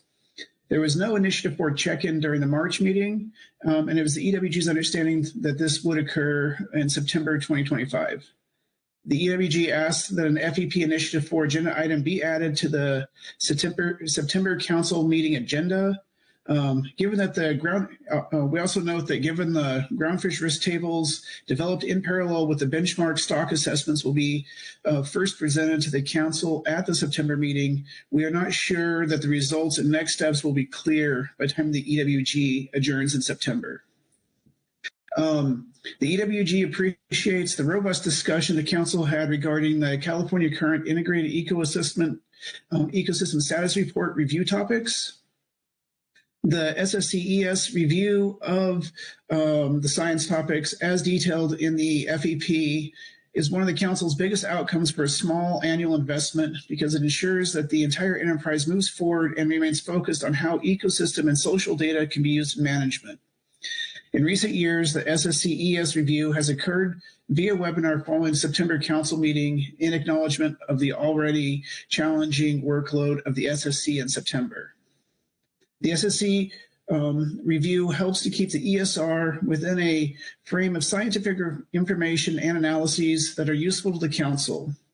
Before the ESR science review process was established, there's a lot of confusion, frustration, and time wasted over what information might or might not be useful. The SSCES and SSC review process makes the ESR more relevant to the Council's interests and decision-making than peer-reviewed publication would on their own, and makes for an overall more organized and succinct ESR, helps us prioritize scientific work in the background, and makes for a smoother and less confusing ESR presentation to the Council. In agenda item F1, Supplemental EWG Report 1, the EWG highlighted the need to review how the Pacific Decadal Oscillation is used in management because it's become less correlated to local oceanographic conditions in the California current ecosystem in recent years, and had suggested it could be a topic for review for the ESR review. We believe this item may have inadvertently been missed during the discussion for that agenda item, and ask that it be considered. Thank you. All right, thanks, Tommy. Questions for Dr. Moore on the EWG report? All right, see no hands. Thank you. All right, that completes our reports. Takes us to public comment. I believe we have 3 or 4. I believe 4. Okay. Blake Herman. Blake, are you there? Yeah, can you hear me? We can. Welcome. Thank you. Hello, PFMC. My name is Blake Herman. I'm the petitioner involved in the California MPA petition process. I'm commenting today to update the council on the petition submitted to CDFW coming up on 2 years now. As this petition pertains to MPAs, a majority of which are in federal water, concerning HMS, which is also a species underneath this council, I just feel like it's important to kind of keep everyone in the loop. While I understand there has been no request from the department yet on providing direct federal input on this petition, with the current proposed timeline by the state of the final recommendations coming in around November of this year, I still feel or would like to invite the council to possibly provide or be ready to provide input due to this ever shortening time frame. Essentially, ideally, but if input could come in before final decisions, so it could be, weighed as a part of it. All I'm trying to do here is just try to make sure that all input, including federal, is heard, as these are just as much your MPAs as they are the states. And that concludes my comment. Appreciate it a bunch. Okay, thank you, Blake. Question for Mr. Herman on his testimony. John Ugratz. Thanks, Mr. Herman, for your comment. And I know that you spoke to us back in November under agenda workload planning as well. Were you able to read or listen to the department report that was in the briefing book for that meeting, which I read during that same item? And have you listened to or attended any of the California Fish and Game Commission meetings where MPA petitions were on the agenda or had communications with commission or department staff since November? Yes. Yes, I have. I do recall that the November meeting said that the PFMC would be on standby for when, the state requests or is currently garnering input. I know they're still in their process development, but that meeting should be this Thursday where they solidify that decisions will come in around November of this year. So obviously they're going to be looking for some stakeholder input. Whether or not that's just more public input versus, something from the council is fine. I'm sure there is a time and a place for something like that. But yeah, I'm just trying to keep everyone aware as possible on the ever-changing process, because definitely things have changed since November. A lot more timeline-wise, things have become more clear, I guess. John? Yeah, thanks, Mr. Chair. Yes, the timeline is being developed, as was stated in our report, that it was a work in progress at that point, and your petition is in with the bin 2 positions from the commission process, and if the commission indicates they would like to move forward with consideration, it's that point where the department would reach out to this council, the National Marine Fisheries Service, NOAA Sanctuaries, the National Park Service, to coordinate any federal actions that would need to occur to implement it. I don't really recommend that you shop your petition across forums, but let the official regulatory process take its course. What I do recommend is that you follow that process. And that, I'd note that the Fish and Game Commission does intend to discuss the bin 2 petition process at their April meeting. Okay. Thank you, John. What else? Okay. Thank you, Blake. Next up is Ken Frankie. Ken? Yes, good afternoon, Chair Penninger, Council members, I'm Ken Franke, President of the Sport Fishing Association of California. I represent many of the commercial passenger sport fishing vessels on the south coast of California. With regard to agenda item J4, we'd like to recognize the solid work that is performed by the Council, CDFW, and all of the member states' representatives in the decision-making processes. We also thank the GAP, GMT, and subpanels for their agendized work measures. Key to decisions in the process are the data, sampling, and assessments from the science community, as well as those from our state and federal partners. We support the efforts of NOAA Fisheries and their staff, who are critical to the management of fisheries.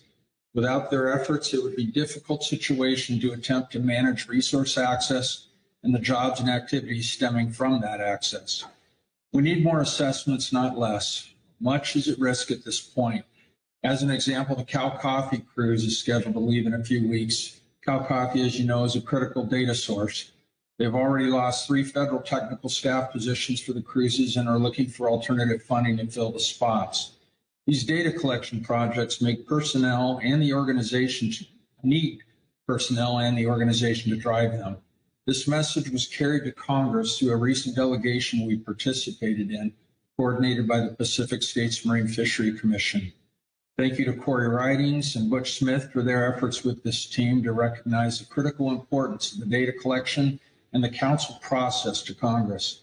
We also met the House and Senate appropriations staff.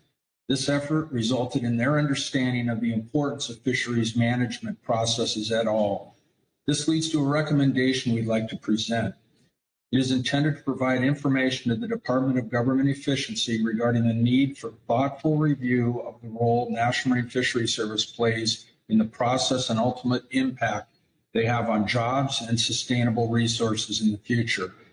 We would respectfully suggest the councils network quickly and strategically as a group to consider a joint position letter be submitted to DOJ on the fishery management processes and highlighting the need for NOAA Fisheries and their staff. Thank you, and I welcome any questions. All right, thank you, Ken. Questions for Ken? All right, seeing none. Next up is Heather Mann. Heather? Hello, Mr. Chairman. Can you hear me okay? We can. Welcome. Thanks so much. For the record, my name is Heather Mann. I'm the director of the Midwater Trawlers Cooperative. As discussed earlier in the week, we represent 33 trawl vessels that participate in shoreside whiting, mothership whiting, and non-whiting groundfish fisheries. My comment, though, I think having been there and had a lot of conversations with folks this week, is reflective of the feelings of a lot more than just MTC members. So I would like to support the GAP report. I'd like to support the public comments that were made by Ken Franke and the gentleman before him, and a lot of the comments that came out of the advisory body reports. I think we're in a really unique time, and understanding that we have serious budget concerns and a lot of chaos right now with the landscape in front of us, both, from a legislative perspective, a financial perspective. I think that now more than ever, we really need to be putting aside, petty squabbles or other things and focusing on what is going to bring benefit to the most people as soon as possible. And I think you heard clearly from the GAP report, but also in public comments earlier in the week about the need to scope and prioritize those 4 issues that benefit, across fisheries and different gear types and different sectors.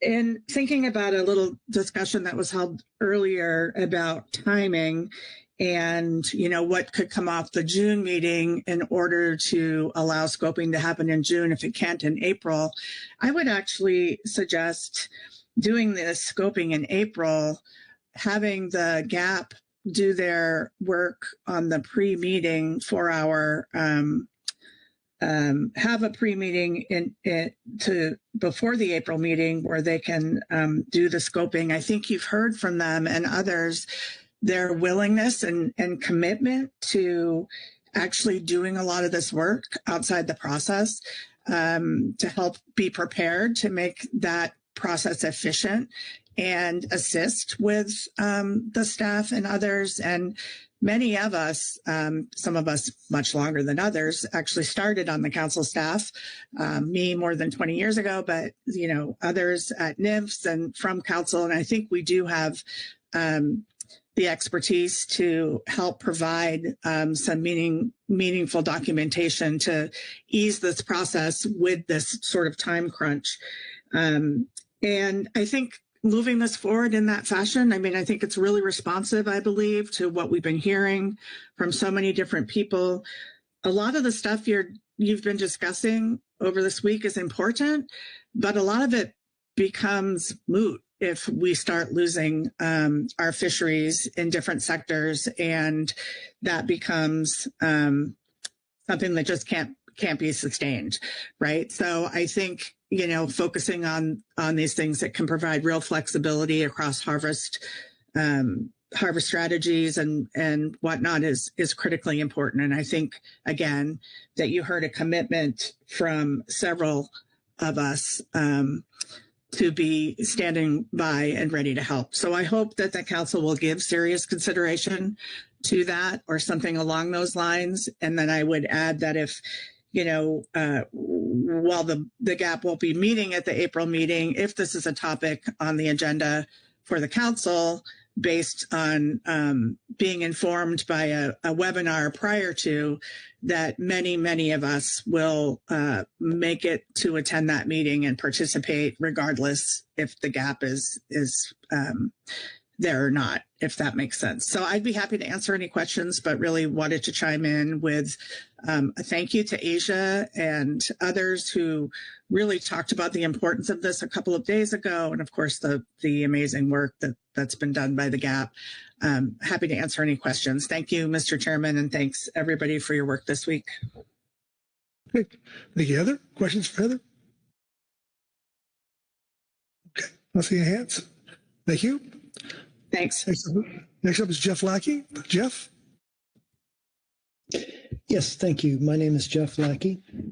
I advocate for the prioritization of item number 1 in the GAP report, scoping the prioritized items D1 through D4 from agenda item H8. There is the potential for meaningful positive action across groundfish sectors and states contained in those items. Much of the work and advocacy at Council the past decade or more has often seemed like we were attempting to mitigate the continued decline of our fisheries, our coastal communities, our markets, our infrastructure. That is the case here in Newport. I can think of a timeline with several signposts of loss over the last dozen years in each of these categories. Rebuilding of species is the one major bright spot I can think of, but that was a result of work done in the 2000s pre-IFQ program. And we are seeing the partial unwinding of that with recent stock assessments. So with that in mind, the specs flexibility scoping has the potential for meaningful positive action, something that could move the ball forward instead of just trying to minimize how much the ball is moved backwards. I recommend that is prioritized for scoping and action in the following meetings. And I support the GAP statement and the comments previously by Heather Mann. And that concludes my remarks. Thank you, Jeff. Questions for Jeff, his testimony? All right. Thank you, Jeff. Well, that concludes public comment and takes us to council action, which is before you. And I'll turn to Executive Director Burden to take us from here. Yeah, thank you, Mr. Chairman, and thanks everyone for the questions and for the comments as we organize our thoughts around our workload and schedule. So maybe in the interest of getting things going, a couple of things that have stood out to me after listening to your questions and some of the comments from advisory bodies and the public. One is, I think a relatively easy one. I heard some interesting and I think quite honestly good reasons to schedule the HMS groups as an in-person in June. So if you have any additional confirmation on that, that would be welcome. Let's see, another major question. If we do want to shuffle our salmon matters off of June, that would essentially allow us to shorten up the June meeting. I think we could drop a day and shorten up that meeting at that time. It's another thing to consider. And then throughout the week, and as we just heard from public comment, we've talked about whether and how we could gain clarity on our IRA work on adaptive management and whether tying that in with groundfish flexibility made sense. And I don't know that there's a whole lot that we could do between now and April. We could put something together that might help with that discussion. But there was reference to prior work being done on some of these groundfish questions before, and I think there's questions that I have and my staff have about the accuracy of some of those materials, so we're a little bit reluctant to say we're, a long ways down the road, and so I'm not sure if we have as much as some people would think that we have on some of these groundfish flexibility questions. And so as we think about what we could do in April, we might be able to have a conversation about essentially a plan. What do we want to do? I don't know that we'd make a whole lot of headway, but that could be valuable too. So those are three thoughts that have come to my mind in the interest of getting us started. Mattis. Thank you, Chair. I was going to try to take a low-hanging fruit with addressing part of number 3. The GMT pointed out what they thought their priorities should be for June, and I think they are on track there and would concur with those priorities. Second, I'm hearing from ODFW staff that they would prefer to have HMS in person in June if possible. And then a question that came up. Currently, the IRA project is being worked on by EWG folks. As we shift some of that work to these groundfish related items, will they have a role? Maybe there's some staff, some people there that we could leverage as we work on these projects moving forward. Don't expect an answer on that last piece, just a thought to consider as we move forward. Thank you. All right. Ryan Wolf. Yeah, thank you, Chair, and appreciate Merrick's comments there. I think NIMP supports everything you just stated and laid out.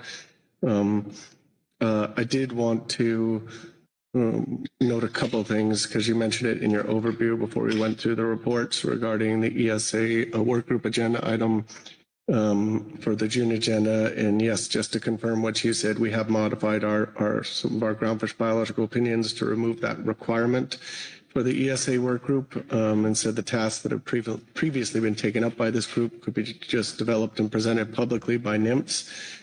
We do intend to provide the council an informational report for the June meeting on this, and we'll reevaluate opportunities for the council, industry, and public to receive ESA protected species bycatch information and discuss new possible management measures as warranted, and there'll be further evaluation of those opportunities in the future. So that's where NIMS is on that. And then just wanted to further support the removal of salmon in June, given all the points you made regarding the flexibility that will provide, especially after going through all the work here in March and April. And that's it for NIMS. Thanks. Okay, right. John Rugertz. Yeah, thanks, Mr. Chair.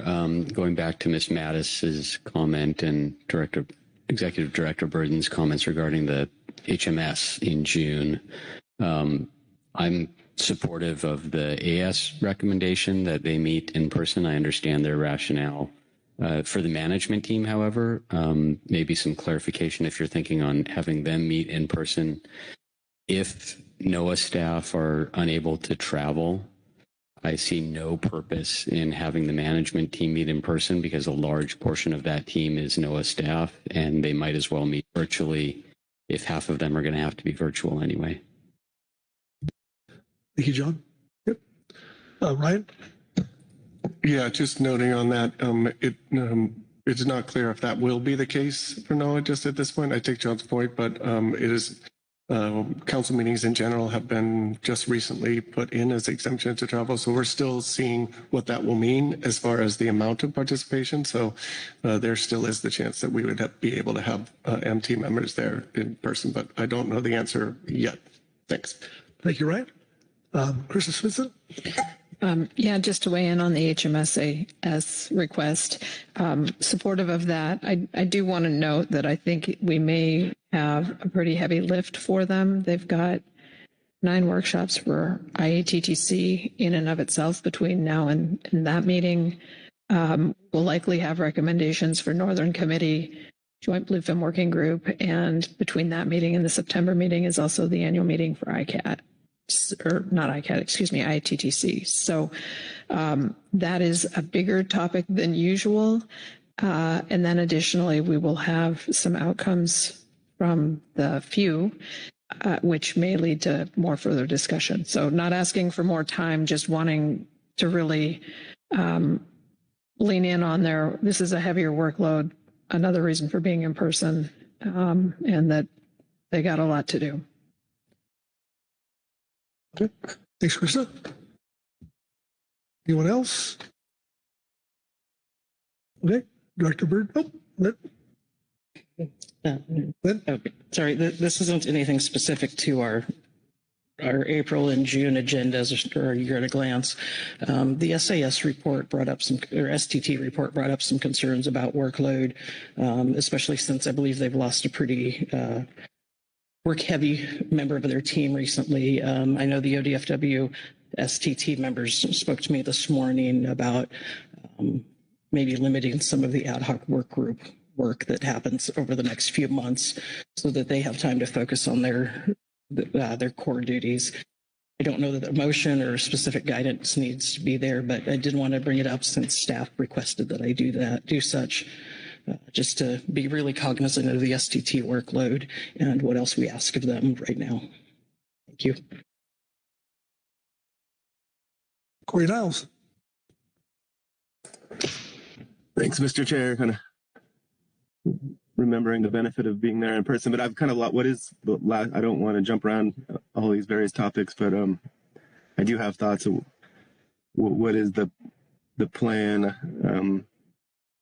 Were you about to wrap it up by handing it back to Merrick, or are we going through this in a more systematic manner? And apologies for not tracking.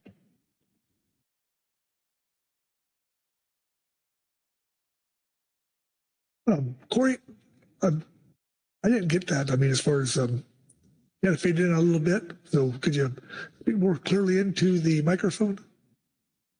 Okay. Well, face is almost touching my laptop, but I don't know what's going on. What are we taking items one by one here? Were you looking to wrap it up soon?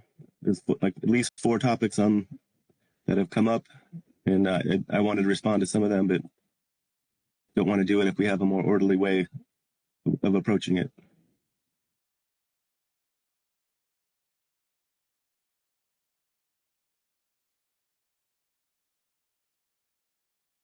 Well, just tell us what's on your mind, Corey. I mean, I think we're okay. Well, the topic one, what Ryan spoke to about the endangered species work group.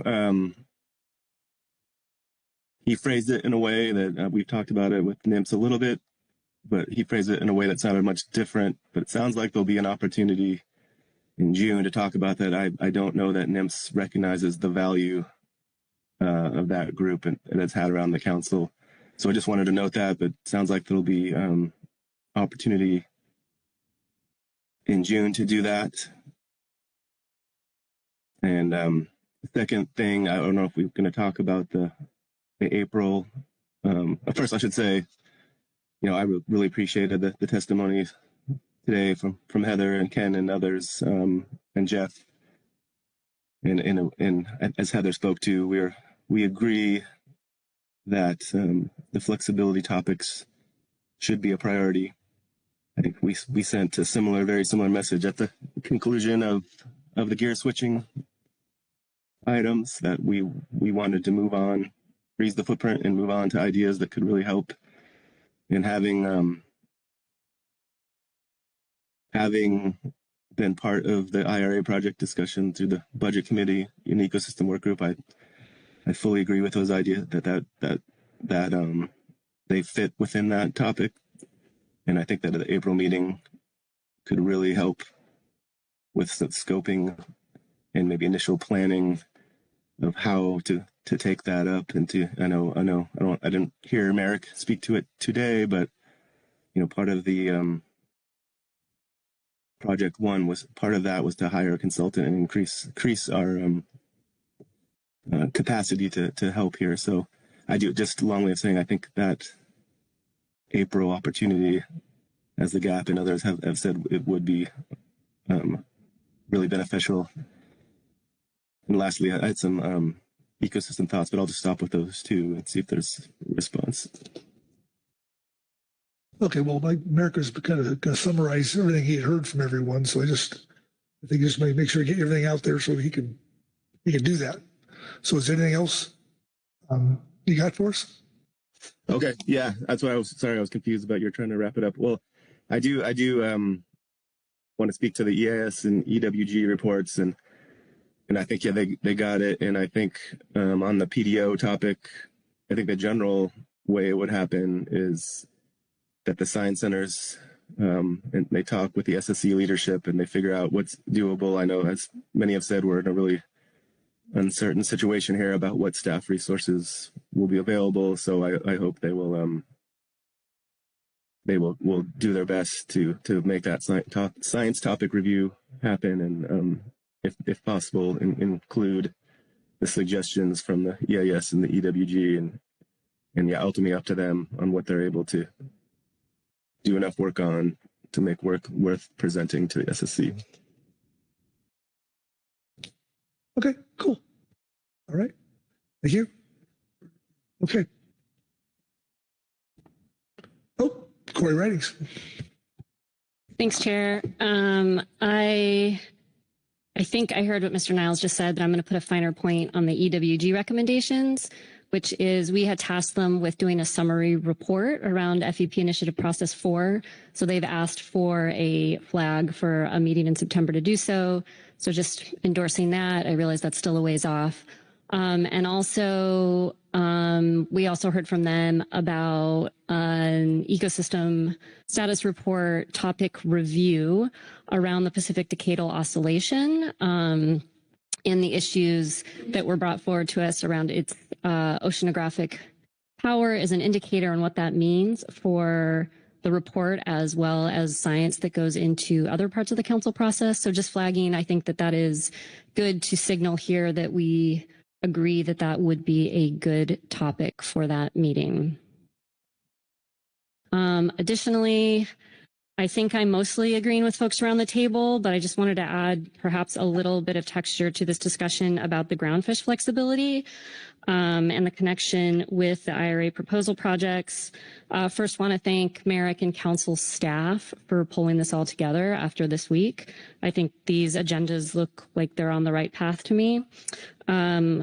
My sort of point I just wanted to make here is that the 4 projects, I think Mr. Lackey spoke to them in his testimony, and how that compares with the IRA project. I think it's number 1 around adaptive management, which we've been discussing about picking up in April to have a starting conversation about it, which is just a lot of the GAP recommendations. While those 4, I completely understand where they're coming from, and I think they may be good ideas, they are almost more of sort of pre-baked policy solutions as opposed to the scope and intention behind the IRA projects, which were about developing frameworks, applying to multiple FMPs, and trying to find more broader scale solutions that require a process and some thinking to get to. So that's a little bit different than sort of what the GAP was proposing, which in my mind is a set of solutions, but that's already been decided upon. So the pathway feels a little bit different to me. I am not opposed to thinking about that flexibility and what those 4 sort of solutions or policies, how they fit into that larger framework or might be part of that discussion. But I just wanted to note that I'm seeing those 2 things as a little bit different, and hopefully we can have that discussion in April with maybe a little bit more thinking across the council family. Corey? Okay. Hey. Over here, I've got a hand up on thing, and it's Corey Niles. Sorry, thanks. I forgot one thing, Mr. Chair. And Corey, just responding to what Corey said there, I think in my mind, Corey, the what we would discuss in April. And I know the frameworks versus specific. I think what you're saying there, I think my hope is that's what the discussion is about. And I had one specific thing on the June meeting, but which we can get to April planning, I would think, but I'm wondering why the initiative for the risk tables are on the June agenda when star panels don't happen until after the June meeting, some of them at least, but maybe that's just something we could take up during April, this agenda item in April. Okay. Thanks, Corey. Asia? Thank you, Chair Penninger. And I just wanted to respond a little bit to Corey writings. I'm so excited about the policy solutions that the GAP put forward. And I really love I'm really excited for the opportunity in April to really discuss how those things fit into that broader framework. My first read, I said this the other day, but my first read of the first IRA project was exactly in line with those things. And I hope to have the chance to show, or I hope that our discussion in April can reveal to folks that,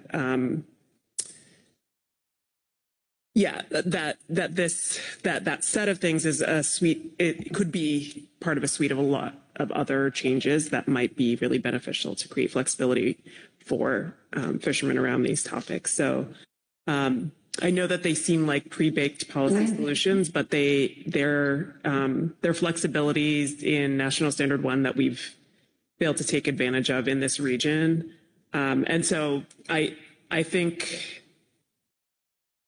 there are a lot of, and I'd like to talk about this in April too, but there are a lot of examples around the nation where they've employed things that are available to us. Not, it's not been reinventing the wheel necessarily, but like just making sure that I'm mixing metaphors here in my head, but making sure that we have the tools in the toolbox to be adaptive. And so I viewed that agenda item as like, or that IRA project as checking in to see that we have everything available to us, make sure that we can respond to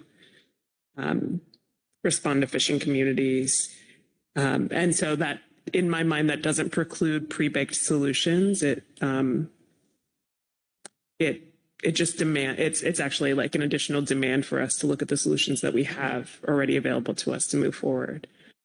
So I'm really excited for this conversation later when we get to it in April, and happy to pitch in. I just offer the expertise that I have from within NOAA to that effort, however the council sees fit. Executive Director Burden. Thank you, and I appreciate this recent exchange. It's helping me think about what we would do for April. I still don't know exactly. I'll have to huddle with Kelly and Jesse and maybe some people that have worked in other regions of NOAA, and maybe talk through what can we provide that's going to be helpful. But I think I understand where folks are coming from, and I think we do. I think there's value in holding on to the intention of the IRA work as we outlined it. I don't know there has to be a dichotomy between that and solving a more immediate crisis in groundfish. I think they could be very complementary. That's just where my head is. So if you're okay with leaving it there, I'll work with my staff to figure out what sort of constructive material and discussion we can tee up for April. Okay, good. Krista Simpson? Yeah, no, I'm supportive of that approach forward. I think it's encouraging to see that we are being adaptive in terms of something that was brought forward for workload planning from the GAP, which appears to be across the board since we heard from a number of sectors. I am really supportive, Corey, of your comments in terms of kind of an overarching framework and are there other pieces out there that could be included, really is what I heard from you, not just, hey, let's look at these 4 items, but there may be some other things when all of us have had a chance to think about this that could also be included that would be beneficial for groundfish. I do want to wrap the piece in, Asia, that you spoke to earlier this week about there may be some modality with the CPS fisheries in particular. I mean, maybe salmon, maybe HMS, I don't know. But I think when we're thinking about this bigger topic, it would be helpful, particularly because we didn't really notice this for the other FMPs, to get their ideas as well about what items could be wrapped into this that would move the needle forward for everybody. We heard this morning about salmon fishermen and the fact they're getting 10 fish. That's pretty potentially. I get we haven't set that season yet, but I mean, there's a lot of people hurting in a lot of FMPs who are on their last legs. They didn't come forward at this meeting, and I'm not going to try and make decisions for them by any means or recommend that we do that. But I do think it is admirable that the GAP came together on this, that we should really take a hard look at it, and we should try and cover as many people as we can with an IRA project that was originally set out to do that. So thank you, and looking forward to talking about this in April, hopefully. All right. David Sims. Thank you, Mr. Chairman. I'm not sure where this might fit. But they're talking, modeling people have been talking about having a common database that they can operate with in the STT for inputs and outputs. And as I understand it, there's only a couple people that have that information. They might be able to spread out the workload a little amongst the other members that way. And then it's real important to document the modeling changes as they occur and get those out to everybody. And I don't know where we put that, or just to get it into discussion or consideration. You did it? Executive Director Burton. Thank you, Mr. Sones. I took that as a question that you'd like to maybe understand where we consider that and task that. And there might be a chance we could just pull that into some of the usual salmon process. Maybe Robin can help us if she's willing before she retires, but help us think through it, not work on the database. I saw that look that she gave me. But, I think about the methodology review process and things like that, and maybe that's where we could take up that conversation. I don't know. If Robin disagrees, I'm sure she'll come to the table. She's still sitting down, so I think she's good with it. So, all right.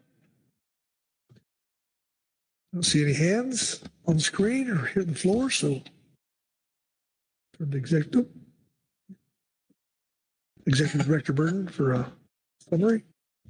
Yeah, thank you, Mr. Chairman. I guess the only last question I have for you all, any preferences on a legislative committee in April?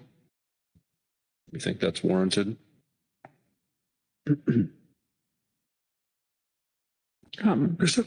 Yeah, I'm just curious if anybody has any idea on how likely we are to get a request for a letter in the next 4 weeks in terms of comment on anything that's gone on. There's been a lot of, obviously, news around NIMS, et cetera. I haven't heard of anything, but that would really probably be the driver for if we wanted to have a committee meeting or not. Okay. Say, John Rugans, but Marcy Rumko. Thank you, Mr. Chair. I just want to think back to earlier in the week, back under open comment and also under the NIMS report. We had a bit of discussion wondering about whether the progress on the 2025 stock assessments that are currently underway, whether we could get an update on the status. And based on some concerns about whether we still have the capacity to complete everything that was on the list. We had a decent discussion, and it sounded like NIMS would be able to get back to us with some information. There's no NIMS report for groundfish in April, but I thought the suggestion was to come back in April. So just flagging that and wondering where that might fit. Right. Yeah, thank you to the chair, and thanks, Mr. Orko. Yeah, we stated we would submit an informational report to April that would give an update for everyone. Okay, very good. Great, thank you. Okay. All right. Well, Mr. Chairman, I think where we're at is coming to the end of our discussion over schedule. One more thing to run by you before we conclude is the stock assessment review process, RFP.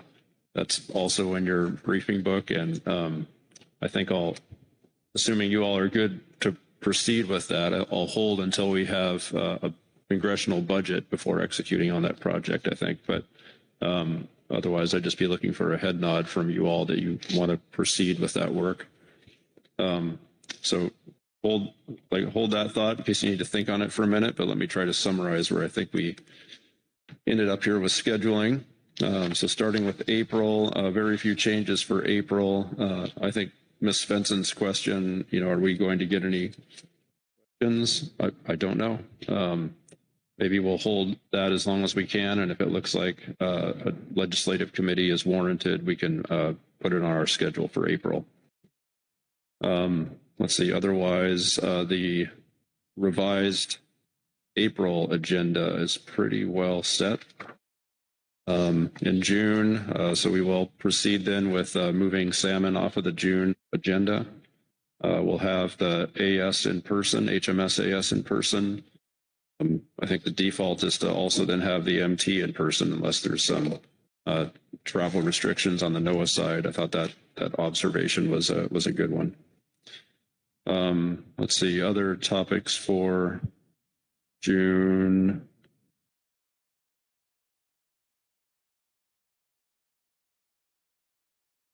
That's all I've got there. So, and then we will work on April. We will come back with something for you on the adaptive management project and whether and how some of the groundfish flexibility needs fit in with that project. So what that looks like, I'm not sure yet, but we'll have something for you. So that's where we landed on scheduling. And then, yeah, just would like to turn your attention then back to that RFP and just see if we are comfortable with that and would like to proceed. Okay. Look around the table. Let's see. Corey Niles. Yeah, on that, I wanted to thank Merrick for his work on that. Very supportive of it going forward. We had some concern that the SSC and others had not seen it before, and Merrick met with Asia, Corey, and I after the November meeting and took some viewpoints into account. And I know, more importantly, really talked to the science centers and heard in the Q&A with the SSC just now that the SSC didn't put anything in their statement, but thought their concerns had been addressed. So supportive and thanking Merrick for the extra work he put into that and gathering input from people.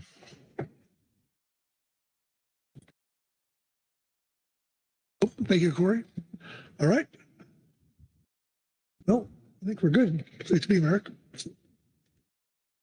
Would you get laid out? So there we go.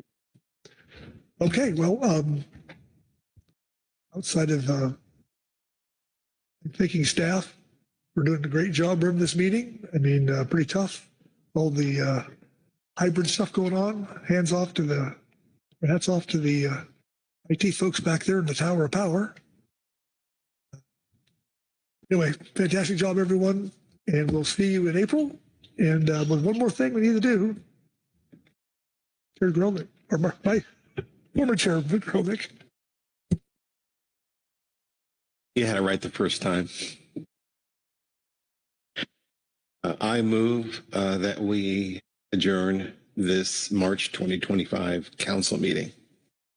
Okay, do I have a second? Second by David Soames. Thank you. All in favor, signify by saying aye. Aye. Aye. Aye. Right. Opposed? No. Abstentions. All right. Yeah. Meeting adjourned. Thank you.